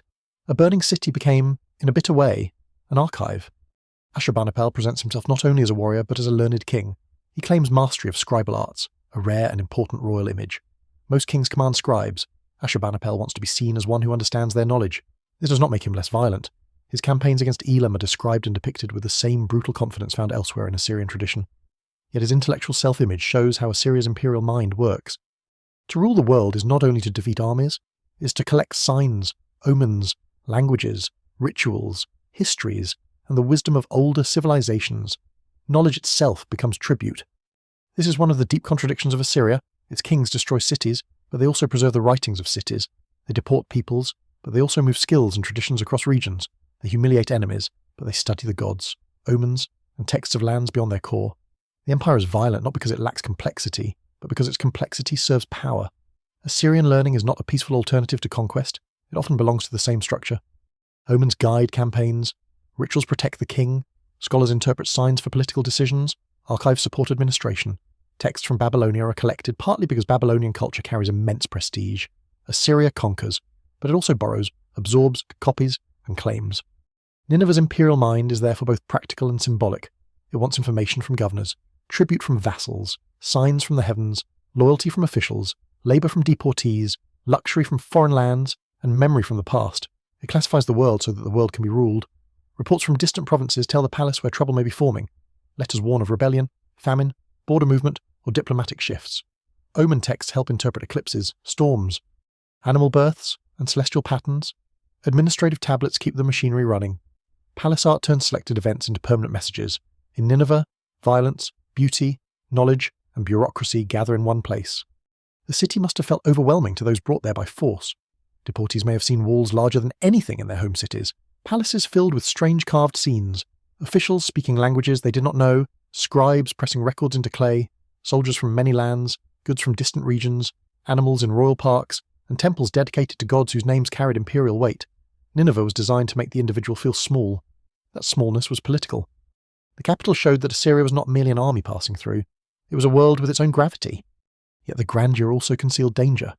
The more wealth and people Nineveh gathered, the more it became a target for hatred, the more the palace displayed the suffering of enemies, the more memory sharpened beyond the walls. The more knowledge it collected, the more fragile that collection became in fire and collapse. A capital built to proclaim permanence can become a monument to impermanence when the system around it fails. No single explanation fully accounts for Nineveh's later fall. But its splendour cannot be separated from the burdens that sustained it tribute: labour, fear, forced movement, military pressure, and the resentment of many lands. At its height, Nineveh shows Assyria at its most complete. It is not only the capital of a feared empire, it is the mind of that empire made into streets, walls, canals, gardens, palaces, archives, and stone. It gathers the conquered world and arranges it around the king. It preserves ancient wisdom while displaying fresh violence. It proves that Assyria's terror is not born from chaos, but from order of a severe and dazzling kind. And beneath that order, almost invisible at first, are the tensions that will one day turn the empire's greatest city into its most famous ruin. Assyria's power is never peaceful at the edges. Every frontier looks outward toward another rival, another mountain people, another old kingdom, another trade corridor, another rebellion waiting for the right season. The empire grows by pushing danger away from its heartland, but each conquest creates a new boundary where danger gathers again. This is one of the hidden traps of Assyrian strength. The more the empire succeeds, the more enemies it acquires. The lands that once seemed distant become provinces, vassals, supply zones, and military corridors. Beyond them lie new rivals watching, resisting, bargaining, and waiting for Assyria to weaken. To the south, Babylonia remains the oldest and most emotionally complicated problem. Assyria can defeat Babylonian armies, intervene in Babylonian politics, install rulers, remove rulers, punish rebels, and sometimes place Assyrian kings directly on the Babylonian throne. But Babylonia is not an ordinary conquered region. It carries enormous religious and cultural prestige, its cities, temples, scribal traditions. An ancient royal memory make it difficult to treat simply as a rebellious province. Babylon is older in reputation than Assyria's imperial capitals, and its gods command respect across Mesopotamia. For Assyrian kings, controlling Babylonia is essential, but humiliating it too deeply can be dangerous. Scholars still debate the balance between reverence, rivalry, and domination in Assyrian policy toward the south, but the tension is clear. Babylonia is both prize and wound. This tension produces some of the empire's fiercest conflicts. Babylonian rebellions repeatedly force Assyrian kings to return south, draining attention and resources. Local elites shift loyalties. Chaldean and Aramean groups complicate the political landscape. Elam, farther to the east, sometimes supports Babylonian resistance and becomes a persistent enemy in its own right. The Assyrians can win devastating victories, but victory in Babylonia rarely feels final. The south is too prestigious, too populous, too politically layered, and too symbolically powerful to be silenced forever. Assyria's own need to claim legitimacy in the Mesopotamian world keeps pulling it back into a struggle that military force alone cannot settle. To the north, the kingdom of Urartu rises around the highlands near Lake Van and becomes one of Assyria's most serious rivals.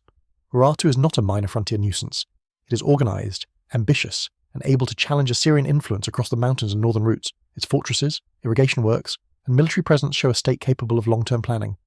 For Assyrian kings, Urartu represents a different kind of danger from Babylon. Babylon draws Assyria into sacred and cultural rivalry. Urartu threatens strategic control of highland resources, routes, horses, and northern buffer zones. Campaigns against Urartu require movement through difficult terrain, where mountains can slow armies and protect defenders.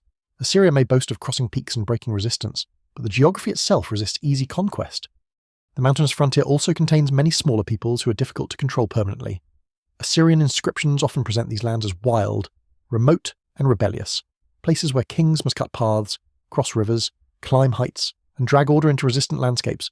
This language is part royal theatre, but it reflects a real military problem. Mountain communities can retreat, scatter, resist taxation, and return after punitive campaigns. The empire can burn settlements, take tribute and deport populations, yet full control remains hard. Each campaign may secure obedience for a time, but the frontier never becomes completely quiet. In these regions, Assyrian power is impressive, but it is also constantly tested. To the west, the empire confronts a different world of city-states, kingdoms, ports, trade routes, and imperial competition.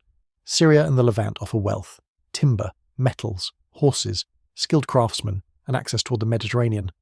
They also contain ambitious local rulers who often try to preserve independence by playing greater powers against one another. Assyria pushes westward not only for glory, but for strategic and economic control. The roads to the sea matter. The ports of Phoenicia matter. The tribute of Damascus, Israel, Judah, Hamath, and other states matters. Western expansion gives Assyria access to wealth and prestige, but it also brings the empire into contact with Egypt. Egypt is unlike most of Assyria's other rivals. It is ancient, wealthy, symbolically immense, and protected by distance as well as landscape. For centuries, Egypt's influence in the Levant rises and falls, and local rulers often look to Egypt as a possible counterweight against Assyria. Sometimes that hope is exaggerated, sometimes Egyptian support is limited, delayed, or shaped by its own internal problems. But the idea of Egypt matters. A small western kingdom may choose rebellion because it believes the Nile power will intervene. Assyrian kings understand this and eventually carry war into Egypt itself. Esarhaddon's conquest of Egypt is one of the empire's most astonishing achievements, a moment when Assyrian armies reach into a land whose age and prestige rival the deepest traditions of Mesopotamia. Yet even here, control is difficult. Egypt is far away, politically complex, and not easily held by a northern Mesopotamian empire whose other frontiers are still burning. Farther east, Elam stands as another bitter adversary.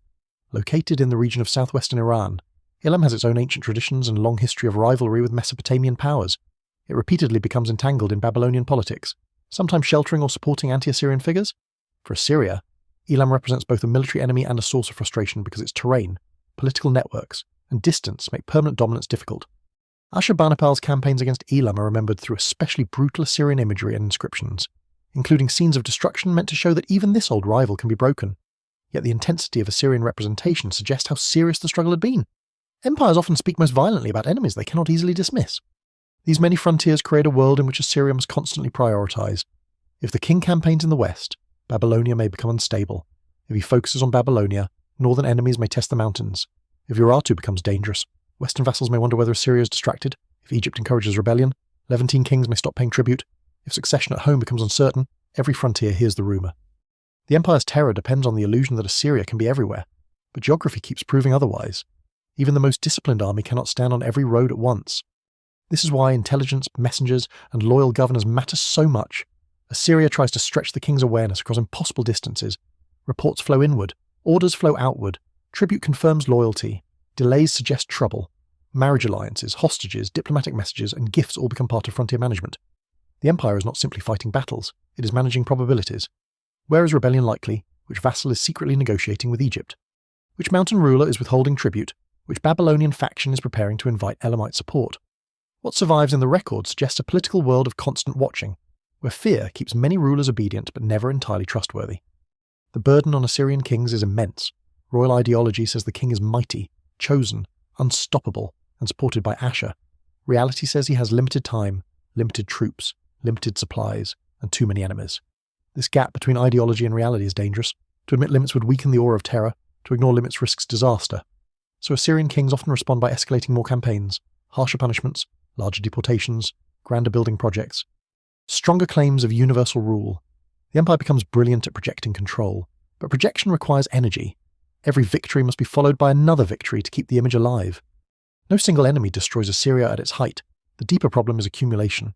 Babylonia refuses to become emotionally settled. Urartu challenges the north. Egypt complicates the west. Elam fuels southern and eastern conflicts. Smaller kingdoms rebel when opportunity appears. Provinces require supervision. Deportees must be managed. Armies must be supplied. Royal succession must be secured. The machine works, but it works under pressure from every side. Assyria is feared because it can strike so many enemies. It is endangered because it has so many enemies to strike. At the height of imperial power, this danger is not yet obvious to everyone. To a city receiving Assyrian envoys, the empire may still seem unstoppable. To a defeated ruler bowing before the king, Assyria may feel like the centre of history. To a captive entering Nineveh, the walls may look eternal. But beyond each frontier, resentment survives. Rivals learn from Assyrian methods. Coalitions become imaginable. Hatred hardens into patience. The empire has taught the Near East to fear it. And fear can hold people down for a long time. But it can also teach them exactly whom they must one day unite against. Assyria's fear spreads west not only through armies, but through memory.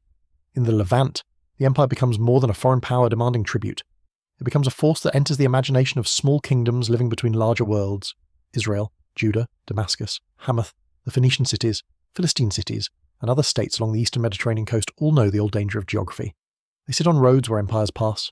They live between Egypt to the southwest, Mesopotamia to the east, Anatolia to the north, Arabia to the south, and the sea to the west. Their wealth comes from movement, trade, agriculture, ports, craft production, and diplomacy. But movement also brings armies. When Assyria pushes west, these lands become the stage on which imperial terror is tested again and again. The Western kingdoms are not passive victims in a simple story. They bargain, resist, submit, rebel, form coalitions, send tribute, appeal to Egypt, fight one another, and try to survive by reading the balance of power. Some rulers decide that submission to Assyria is the safest course. Others believe that a coalition can hold the empire back. Still others gamble on Egyptian support or on Assyrian distraction elsewhere. The evidence remains incomplete because the surviving sources come from different perspectives: Assyrian royal inscriptions, local archaeology, biblical texts, later traditions, and fragments of regional history. Each carries its own purposes and limits, but together they reveal a world of constant pressure, where small states live under the shadow of decisions made in faraway imperial courts. For the Kingdom of Israel, Assyrian expansion becomes catastrophic. The northern kingdom is drawn into the imperial system through tribute, political pressure, rebellion, and eventual conquest. Samaria, its capital, falls after a long struggle, and Assyria turns the kingdom into provinces while deporting many of its people. This event does not simply remove a political state from the map, it becomes a wound in cultural and religious memory. Later generations remember exile, loss, and scattering. The phrase often used in later tradition, the lost tribes, grows from this historical trauma, though the reality is more complex than a total disappearance. Many people likely remain in the land, while others are moved elsewhere, and new populations are introduced under Assyrian policy. No single explanation fully accounts for the later memory of loss, but the Assyrian conquest clearly reshapes identity in ways that last far beyond the empire. Judah survives longer, but survival comes with humiliation and fear. Its kings must weigh loyalty, rebellion, tribute, and alliance in a world where Assyria dominates the political horizon. The campaign of Sennacherib against Judah in 701 BCE becomes one of the most famous confrontations between Assyria and a Western kingdom. Assyrian records present Sennacherib's campaign as a demonstration of overwhelming power, listing captured cities, tribute, and the confinement of the Judean king Hezekiah in Jerusalem. The biblical tradition preserves the event in a very different theological frame, emphasizing crisis, deliverance, and divine power. Scholars still debate details of the campaign, especially why Jerusalem was not taken, but the broader reality is clear: Judah is devastated, Lachish falls, tribute is paid, and Assyrian power leaves a mark that neither archaeology nor memory can ignore. The fall of Lachish matters because it turns local terror into imperial display. For Judah, Lachish is a fortified city of real importance. For Assyria, its capture becomes a scene worthy of palace walls. Sennacherib's reliefs at Nineveh show the siege in extraordinary detail, transforming a western city's suffering into a visual argument for Assyrian invincibility. Captives are shown leaving their homes, soldiers attack with disciplined force, and the conquered are processed before imperial order. A visitor in Nineveh who sees these reliefs does not need to know every political detail of Judah. The message is simpler and more powerful.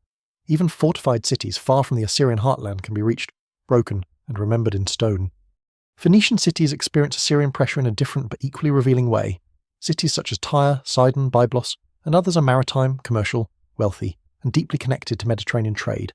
Their ships and networks make them valuable, but their coastal and island positions can complicate conquest. Assyria wants tribute, timber, luxury goods, access to trade, and political obedience.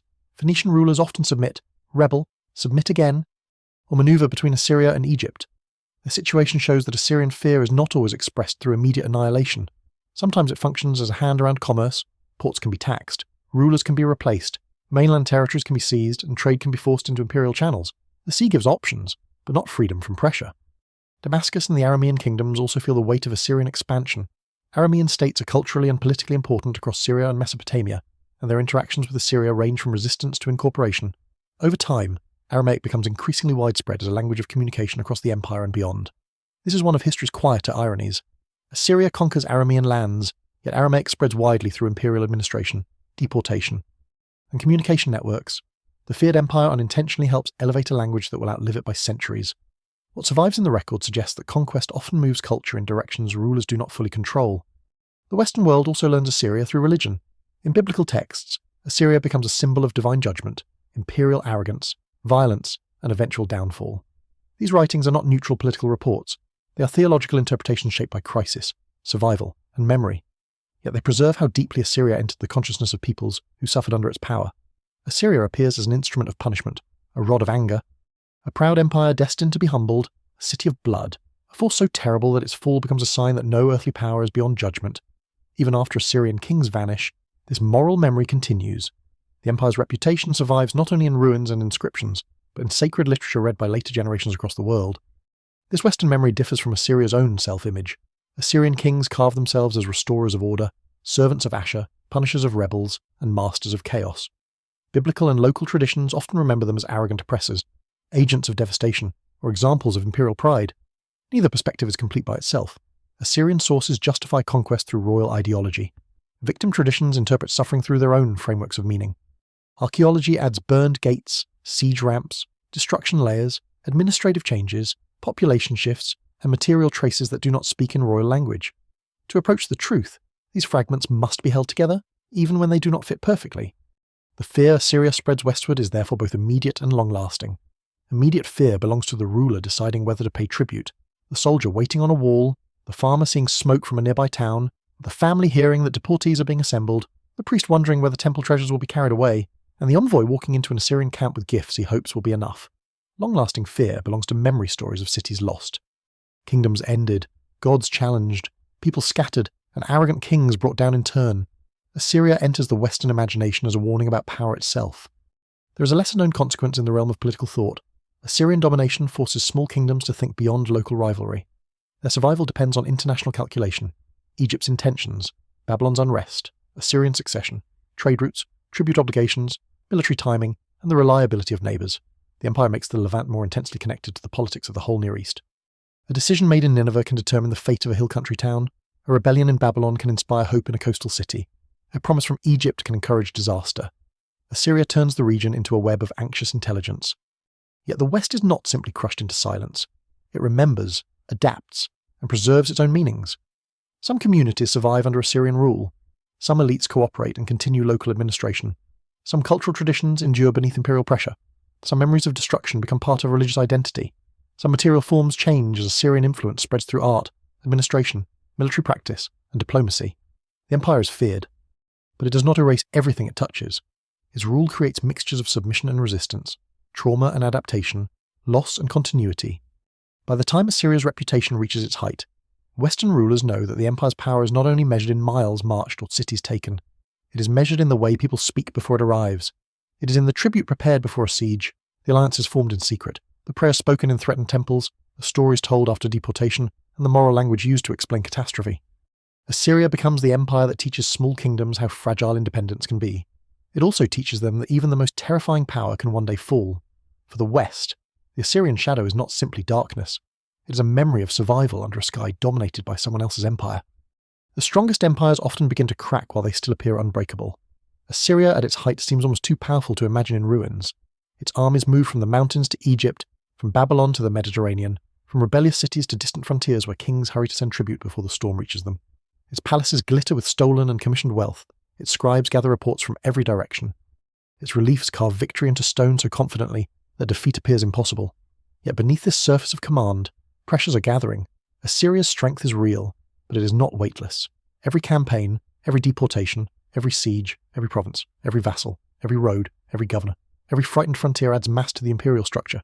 At some point, the very system that creates fear begins to demand more than even Assyria can give.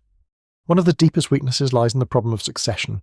Assyrian kings present themselves as chosen, mighty, divinely supported rulers, but royal power still passes through human families filled with rivalry, ambition, jealousy, and fear. A strong king can hold the court together, command the army, discipline governors, and keep foreign enemies uncertain.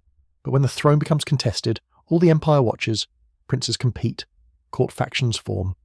Officials calculate which heir will protect them, provinces delay obedience, vassals wonder whether tribute can be withheld, enemies listen for rumours.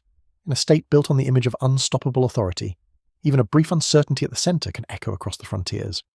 The reigns of later Assyrian kings show how dangerous this can become. Sennacherib, the builder of Nineveh and destroyer of Babylon, is assassinated by his own sons. Esarhaddon must fight to secure the throne, and though he becomes a powerful ruler, the violence around succession reveals that royal blood does not guarantee stability.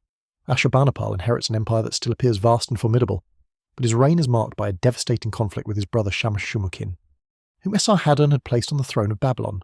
That civil war is more than a family tragedy. It tears at the symbolic and political fabric of the empire, because Babylon is not simply another city, and a royal brother is not simply another rebel. When Assyrian power turns against itself, the world sees that the house of the terrible kings can bleed. Babylonia remains the great unsolved problem. Assyria can punish it, crown rulers over it, devastate it, rebuild parts of it, honour its gods, and claim its traditions, but it cannot fully quiet it. Babylon's prestige gives rebellion a depth that provincial unrest rarely has. Its temples, scribes, and old royal memory make domination feel sacrilegious to many, even when Assyrian kings try to present themselves as legitimate protectors. Sennacherib's destruction of Babylon in 689 BCE is one of the most extreme moments in Assyrian policy, a shocking act even within a brutal imperial world. Later rulers worked to restore Babylon, revealing that destruction alone cannot solve the problem. Scholars still debate the motives and consequences of these policies, but the pattern is clear. Assyria needs Babylon, fears Babylon, reveres Babylon, and repeatedly fights Babylon. That contradiction never disappears. The empire is also stretched by the cost of constant war. The royal inscriptions make campaigns sound smooth and inevitable. But every march requires food, animals, equipment, labour, transport, and administrative attention. Horses die, soldiers grow old, roads must be maintained, fortresses need garrisons, governors need support, rebellions require suppression, siege engines must be built again and again, tribute enriches the state, but extracting tribute also requires force. Deportations supply labour, but moving and settling people requires organisation. Massive building projects glorify kings, but they consume resources. The palace walls show victory. They do not show the account books trembling under the weight of empire. Overextension does not mean Assyria suddenly becomes weak everywhere. That is too simple. Even late in its history, the empire can still strike hard, its armies remain dangerous, and its administrative structure does not vanish overnight. The problem is cumulative strain. A rebellion in one region can be crushed, but if another rises before the first wound heals, the system must divide its attention. A frontier can be defended, but if succession is unstable, defence becomes less reliable. Tribute can be collected, but if provinces are devastated or exhausted, the flow weakens. Fear can suppress resistance. But if too many peoples hate the empire and begin to believe it is vulnerable, fear turns into opportunity. Assyria's methods create obedience, but they also create enemies with long memories. Deportees remember removal, cities remember burned gates, Babylon remembers humiliation, Elam remembers devastation. Western kingdoms remember tribute and siege, mountain peoples remember punitive campaigns. Assyrian terror is effective while the empire appears strong, but it stores resentment across the map. When the centre weakens, that resentment becomes politically useful. Former victims do not need to forgive Assyria, they only need to sense that the terrible king can no longer punish everyone at once. The empire's reputation, once its shield, can become a target painted on every wall. There is also the problem of ruling through fear itself. Fear can make people obey, but it rarely makes them loyal in a deep sense. A vassal who submits because Assyria is terrifying may rebel the moment Assyria seems distracted. A governor who enforces tribute harshly may keep order temporarily while feeding hatred beneath the surface. A deported population may work the land, but not love the power that moved it. Local elites may cooperate because cooperation preserves status. Yet their loyalty may belong more to survival than conviction. Assyria understands how to compel obedience, but obedience under pressure is not the same as trust. The imperial administration, so formidable in earlier sections of the story, also contains risks. Governors command resources far from the king, officials handle tribute, troops, reports, and local politics. Provincial structures can extend royal power, but they can also become centres of ambition or corruption. The more territory Assyria controls directly, the more it depends on intermediaries who may be efficient, abusive, loyal, opportunistic, or overwhelmed. The evidence remains incomplete for many local administrative failures, but no ancient empire can supervise every official perfectly. Distance creates shadows, and in those shadows, resentment grows. Economic strain is harder to see clearly, because the surviving records are uneven and often shaped by palace interests. Still, the empire's scale suggests enormous demand. Armies and capitals require grain, animals, metals, timber, textiles, and labour. Deportation and construction projects reorder production. Tribute from conquered lands can enrich the state, but conquest can also damage the very regions expected to pay. War may bring wealth, but repeated war can disrupt agriculture, trade, and local stability. No single explanation fully accounts for the economic pressures on late Assyria. Yet it is difficult to imagine such a system operating without serious burdens on both the heartland and the provinces. Ashurbanipal's reign captures the contradiction vividly. He is one of Assyria's most impressive kings, learned, victorious, and still able to project immense power. His campaigns against Elam are devastating. His library preserves a world of knowledge. His court radiates confidence. Yet after him, the historical record becomes suddenly darker and less certain. The empire does not leave behind a smooth narrative of orderly transition. Instead, there is fragmentation, civil conflict, and rapid decline. Scholars still debate the chronology and details of Assyria's final decades, partly because the evidence becomes thinner just when the story becomes most dramatic. That uncertainty itself feels fitting. The empire that recorded so many victories becomes strangely harder to see as it approaches death. The cracks beneath the throne are therefore not one crack, but many. Succession violence weakens the centre. Babylonia refuses permanent submission. Frontiers demand constant attention. Fear creates hatred. Administration stretches thin. War consumes resources. Royal ideology requires strength even when strength is costly. The capitals shine, but their brilliance depends on a system under pressure. Assyria has built an empire that can frighten the world, but it has also built a world full of people waiting for Assyria to fail. And when failure begins, it will not look like a slow fading at first. It will look like the impossible becoming possible. Rivals who once trembled will move. Babylonia will rise again, not as a temporary rebel easily crushed, but as a central force in Assyria's destruction. The Medes from the east will become part of a coalition strong enough to strike at the imperial heartland. Cities that carved victory into stone will learn that stone does not fight back. The empire's enemies have spent generations studying Assyrian fear. Soon they will turn that knowledge toward Nineveh itself. The fall of Assyria does not begin with a single trumpet blast outside Nineveh's walls. It begins in the weakening of certainty. For generations, the empire has trained the Near East to believe that rebellion will be answered, cities will be punished, tribute will be collected, and the king of Assyria will eventually appear with soldiers, scribes, engineers, and the full machinery of vengeance. But in the late 7th century BCE, that certainty begins to fail. The empire still has armies. It still has fortified cities. It still has officials and traditions of command. Yet the aura around it changes. Rivals no longer see only the terror of Assyrian punishment. They begin to see timing, opportunity, and the possibility that the most feared power of the age can be struck in its own heartland. After Ashurbanipal, the historical ground becomes uneven. The records that once make Assyrian kings seem loud and unavoidable grow thinner, more fragmented, and harder to follow. This silence is striking. An empire that has carved its victories into stone and filled archives with reports enters its final years in partial darkness. Scholars still debate the exact sequence of events, the internal struggles among Assyrian claimants, and the speed with which royal authority unravelled. But the broad shape is clear enough. Succession disputes weaken the centre. Babylonia breaks away under Nabopolassar, who becomes the founder of the Neo-Babylonian dynasty. To the east, the Medes rise as a powerful force. Assyria's old enemies, once divided by distance, fear, and competing interests, begin to align around a shared purpose, the destruction of Assyrian power. Babylonia's rebellion is especially dangerous because it carries both political and symbolic weight. For so long, Babylon has been the empire's most difficult possession, too prestigious to ignore and too resistant to tame. Now, under Nabopolassar, it becomes the engine of Assyria's downfall. The Babylonians are not merely another rebellious people trying to escape tribute. They represent the return of an old Mesopotamian rival, one with deep cultural legitimacy and a long memory of Assyrian domination. The struggle becomes a reversal of the imperial pattern. For centuries, Assyrian armies have marched south to punish Babylonian defiance. Now Babylonian power begins moving north against Assyria itself.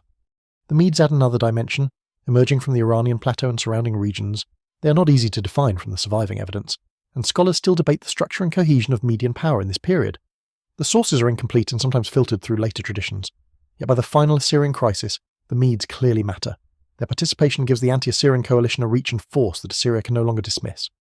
The empire that once crossed mountains to punish highland enemies now faces eastern power, pressing toward its own cities. Geography, which Assyria had long tried to master, turns against it. The first great shock comes before Nineveh. Assyrian centres begin to fall.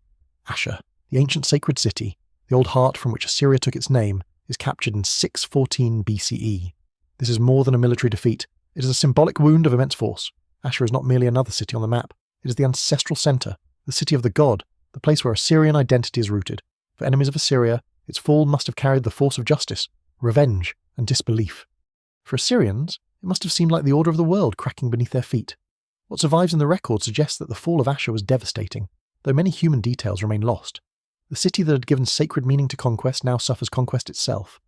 Then the storm turns toward Nineveh, the great capital, expanded and glorified by Sennacherib, filled with palaces, reliefs, archives, temples, gardens, walls, gates, and the memory of imperial command, becomes the target. In 612 BCE, Babylonian and Median forces, along with allies, attack and destroy the city after a siege. Later traditions describe floods and catastrophe, and scholars still debate the exact role of weather, river action, siege tactics, and internal weakness in the city's fall. No single explanation fully accounts for the event in all its details, but the outcome is beyond doubt. Nineveh, the city built to impress the world with Assyrian permanence, burns and breaks. The irony is almost too severe to invent. The city whose walls displayed the fall of other cities now becomes a ruin. The palaces where envoys once walked past carved scenes of Assyrian triumph are damaged, abandoned, and eventually buried. The reliefs that showed captives being led away survive in fragments, while the people who carved them vanish into history's shadows. The archives of Ashurbanipal, gathered as instruments of royal knowledge, are scattered beneath the destruction. Yet because fire hardens clay, some tablets survive precisely because the city dies violently. Assyria's collapse preserves part of Mesopotamia's oldest memory. In the ruin of the feared empire, later ages recover voices from Sumer, Akkad, Babylon, and Assyria itself. For those who had feared Assyria, Nineveh's destruction must have felt like the world turning over. The empire had made itself appear inevitable. Its kings had written as if they were appointed to dominate the four quarters. Its armies had taught cities to surrender before siege. Its deportations had rearranged populations. Its palace walls had fixed victory into stone. And yet now the same fate it imposed on others comes home. The Assyrian heartland is ravaged. Royal power fractures. Survivors flee westward. The last remnants of Assyrian authority try to continue from Haran and other places, but the old imperial centre is gone. By 609 BCE, after further fighting, Assyria as a great independent empire has effectively disappeared. The speed of the collapse has long fascinated historians. How does such a powerful state fall so dramatically? The answer is not that Assyria was secretly weak all along. It was genuinely formidable. Its armies, administration, and capitals were real achievements. But empires can be strong and brittle at the same time. Assyria depends on fear, repeated victory, rapid communication, tribute, and the ability to punish rebellion. When several of these pillars weaken together, the structure becomes vulnerable. Civil conflict at the centre, Babylonian revolt in the south, Median pressure from the east, exhausted provinces, accumulated hatred, and the loss of sacred and royal cities combine into a crisis too great to absorb. There is also the matter of revenge. Assyria's enemies are not fighting an ordinary rival. They are fighting the empire that humiliated their kings, deported their peoples, ravaged their cities, and carved their suffering into palace walls. When fear no longer prevents action, memory feeds violence. The fall of Nineveh may have been not only strategic, but emotional. The city had become a symbol of oppression to many. Destroying it meant more than winning a war. It meant answering generations of terror with a final reversal. The evidence remains incomplete, and the voices of the attackers are not preserved with the same richness as Assyria's royal inscriptions. But the intensity of the destruction speaks to hatred stored over time. After the fall, Assyria's political identity fades with astonishing speed. At least in the form of empire, the land remains inhabited. People do not vanish from northern Mesopotamia simply because the imperial state collapses. Assyrian communities, languages, cultural traces, and memories continue in complex ways. But the great royal machine is broken. The capitals no longer command the Near East. The king no longer sends terror ahead of his armies. The roads that once carried imperial orders now belong to other powers. Babylon rises, the Medes expand. Eventually, new empires will inherit and transform the methods Assyria helped pioneer. Nineveh's ruins become a silence filled with buried messages. For centuries, the city's scale is forgotten by many outside the region, its remains hidden beneath mounds. Later visitors see Earth where palaces once stood. The empire that demanded to be remembered as invincible becomes a puzzle for archaeologists, a warning in scripture, a shadow in classical memory, and a name associated with pride, cruelty, and sudden ruin. Assyria had understood the power of memory better than most ancient states. It had written, carved, displayed, and collected, yet it could not fully control how it would be remembered. In the end, the most feared empire of the ancient world suffers the fate it had made others imagine. Its walls are breached, its sacred city is taken, its capital burns, its rulers flee or fall, its enemies divide the future.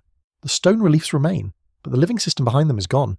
And in that final reversal lies the dark centre of Assyria's story. Fear can build an empire, but it also teaches the world to wait for the day when fear is no longer enough. What Assyria leaves behind is not only a record of terror, it leaves a blueprint. Later empires do not copy Assyria in every detail, and history never moves as a simple chain of imitation. But the shadow is unmistakable.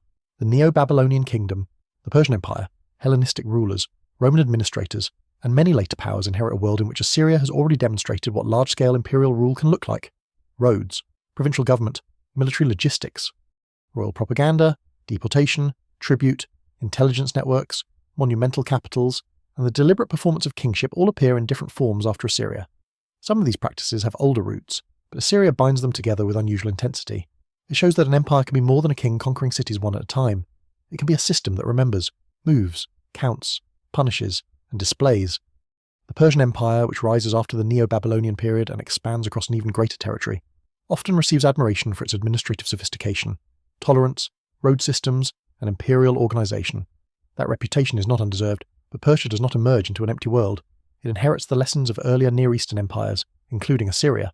The Persians rule differently in important ways, often projecting an image of royal generosity and multinational order, rather than the raw terror of Assyrian inscriptions. Yet the practical problem is similar: how to hold vast lands, many peoples, distant satrapies, and strategic roads under a single imperial authority. Assyria had wrestled with that problem before them, with ferocious creativity. What survives in the record suggests that later empires learned both from Assyria's successes and from the dangers that helped destroy it. Assyria also leaves a legacy in the language of power. Its kings understood that rule must be imagined as well as enforced. They did not simply defeat enemies, they staged defeat. They did not simply build palaces, they built political worlds in stone. They did not simply collect tribute, they turned tribute into visual proof that the nations recognized Assyrian supremacy. This use of image, inscription, ritual, and architecture becomes one of Assyria's most enduring lessons. Empires need stories about themselves. They need subjects to believe that power is permanent, that the ruler stands above ordinary uncertainty, that resistance is foolish, and that obedience belongs to the natural order of things. Assyria made that story terrifyingly clear.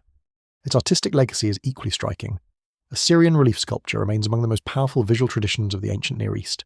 The carved walls from Kalhu, Dur-Sharrukin, and Nineveh show not only war but animals, landscapes, trees, rivers, fortifications, camps, chariots, horses, tribute bearers, scribes, soldiers, and kings in controlled ceremonial presence.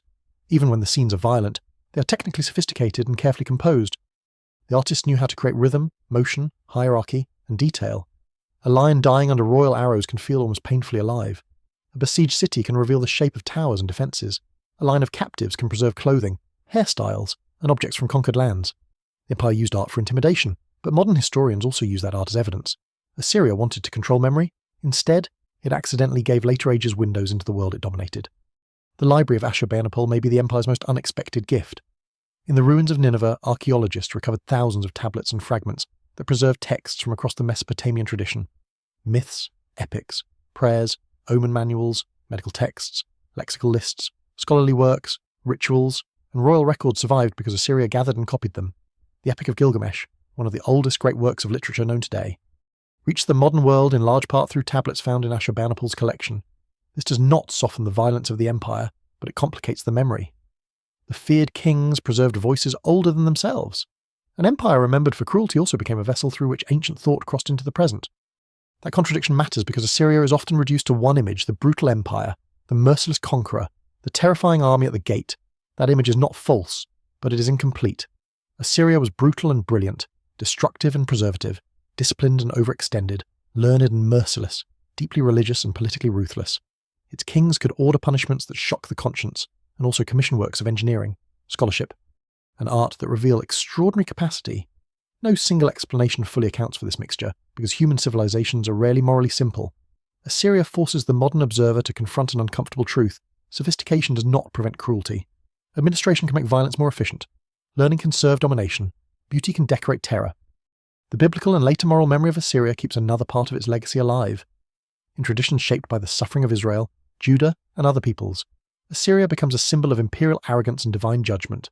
Nineveh especially becomes more than an archaeological site. It becomes an image of a city swollen with pride, violence, and eventual doom. This memory is not the same as Assyria's own royal ideology, but it helped carry the empire's name long after its palaces were buried. Many ancient powers vanished from common memory almost entirely. Assyria did not.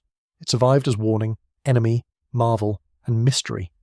Modern archaeology changed that memory again. When excavations in the 19th century uncovered Assyrian palaces and reliefs, a world long known through fragmentary texts and later tradition suddenly returned in stone. Winged protective figures, royal hunts, siege scenes, tribute processions, and cuneiform tablets emerged from mounds in northern Mesopotamia. The discoveries astonished Europe and the wider scholarly world, though they also unfolded in the context of imperial collecting. Removal of artifacts and colonial-era competition, the evidence remains incomplete, and modern conflicts have damaged many ancient sites, adding another layer of loss to Assyria's story. Yet the rediscovery of Assyria transformed understanding of the ancient Near East. The empire that had once frightened its neighbours now challenged modern historians to understand how power, writing, violence, and memory had shaped the first great imperial age. Assyria's greatest lesson may be the fragility of fear as a foundation. Fear can win obedience quickly, it can silence rivals, open gates, extract tribute, and make rulers bow. It can travel faster than an army and remain after soldiers depart. But fear must be renewed, it must be fed by victory, it must be defended against doubt. Once people begin to believe the empire can be beaten, fear changes sides. The hated power becomes vulnerable precisely because so many have reason to join against it. Assyria's collapse does not mean fear never works. It means fear works at a cost, and the bill can arrive all at once. The Assyrians were the most feared empire of their ancient world because they understood conquest as a total system. They mastered not only weapons, but movement, not only punishment, but publicity, not only cities, but populations, not only battle, but memory. They made themselves unavoidable. Their armies broke walls, their scribes recorded submission, their governors enforced tribute, their deportations remade communities, their artists carved terror into palace corridors, and their kings claimed divine authority over the disorder beyond Assyria's heartland. For centuries, that combination made resistance seem nearly impossible. Yet the ruins tell the final truth. Nineveh fell, Ashur fell. The terrible kings passed into dust, the reliefs remained, but the voices commanding them faded. What survived was not the empire's control, but the record of its attempt to make control eternal. Assyria remains feared in memory because it came so close to turning terror into a stable language of world rule. It remains fascinating because that language failed. Its legacy is therefore not only a warning about brutality, but a warning about confidence, ambition, and the illusion that any empire can carve itself permanently into the earth. The ruins of Assyria ask for a slower kind of attention. After the kings, the armies, the siege ramps, the deportations, the tribute processions, and the burning cities, what remains is quieter than the empire ever intended. Wind moves over mounds where palaces once stood. Grass grows where soldiers once passed through gates. Broken stones remember hands that carved them, but not the full lives of those hands. The Tigris still runs near the old heartland, indifferent to royal titles, carrying water past places where men once claimed to rule the four quarters of the world. Assyria wanted permanence. Its kings wrote for gods, descendants, rivals, and future ages. They buried inscriptions in foundations. They carved victories into stone. They built capitals meant to overwhelm anyone who entered them.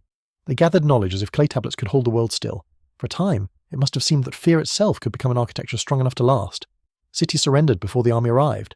Kings paid tribute rather than see their walls break. Populations moved at imperial command.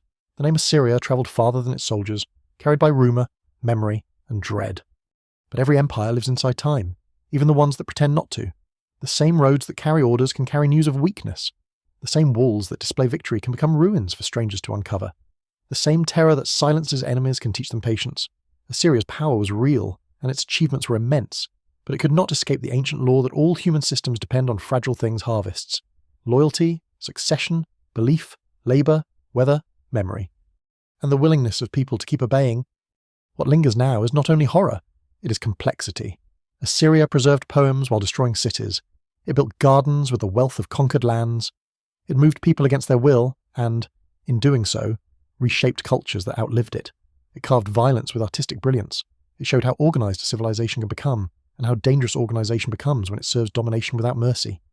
In the end, the most feared empire of the ancient world becomes a lesson buried under its own dust. Fear can shake kingdoms, it can open gates, it can make the proud bow, but fear cannot stop time from moving. It cannot make stone breathe forever. It cannot force memory to obey one master. Long after Nineveh burns, the silence remains, and in that silence the empire is no longer speaking commands. It is being judged by the fragments it left behind.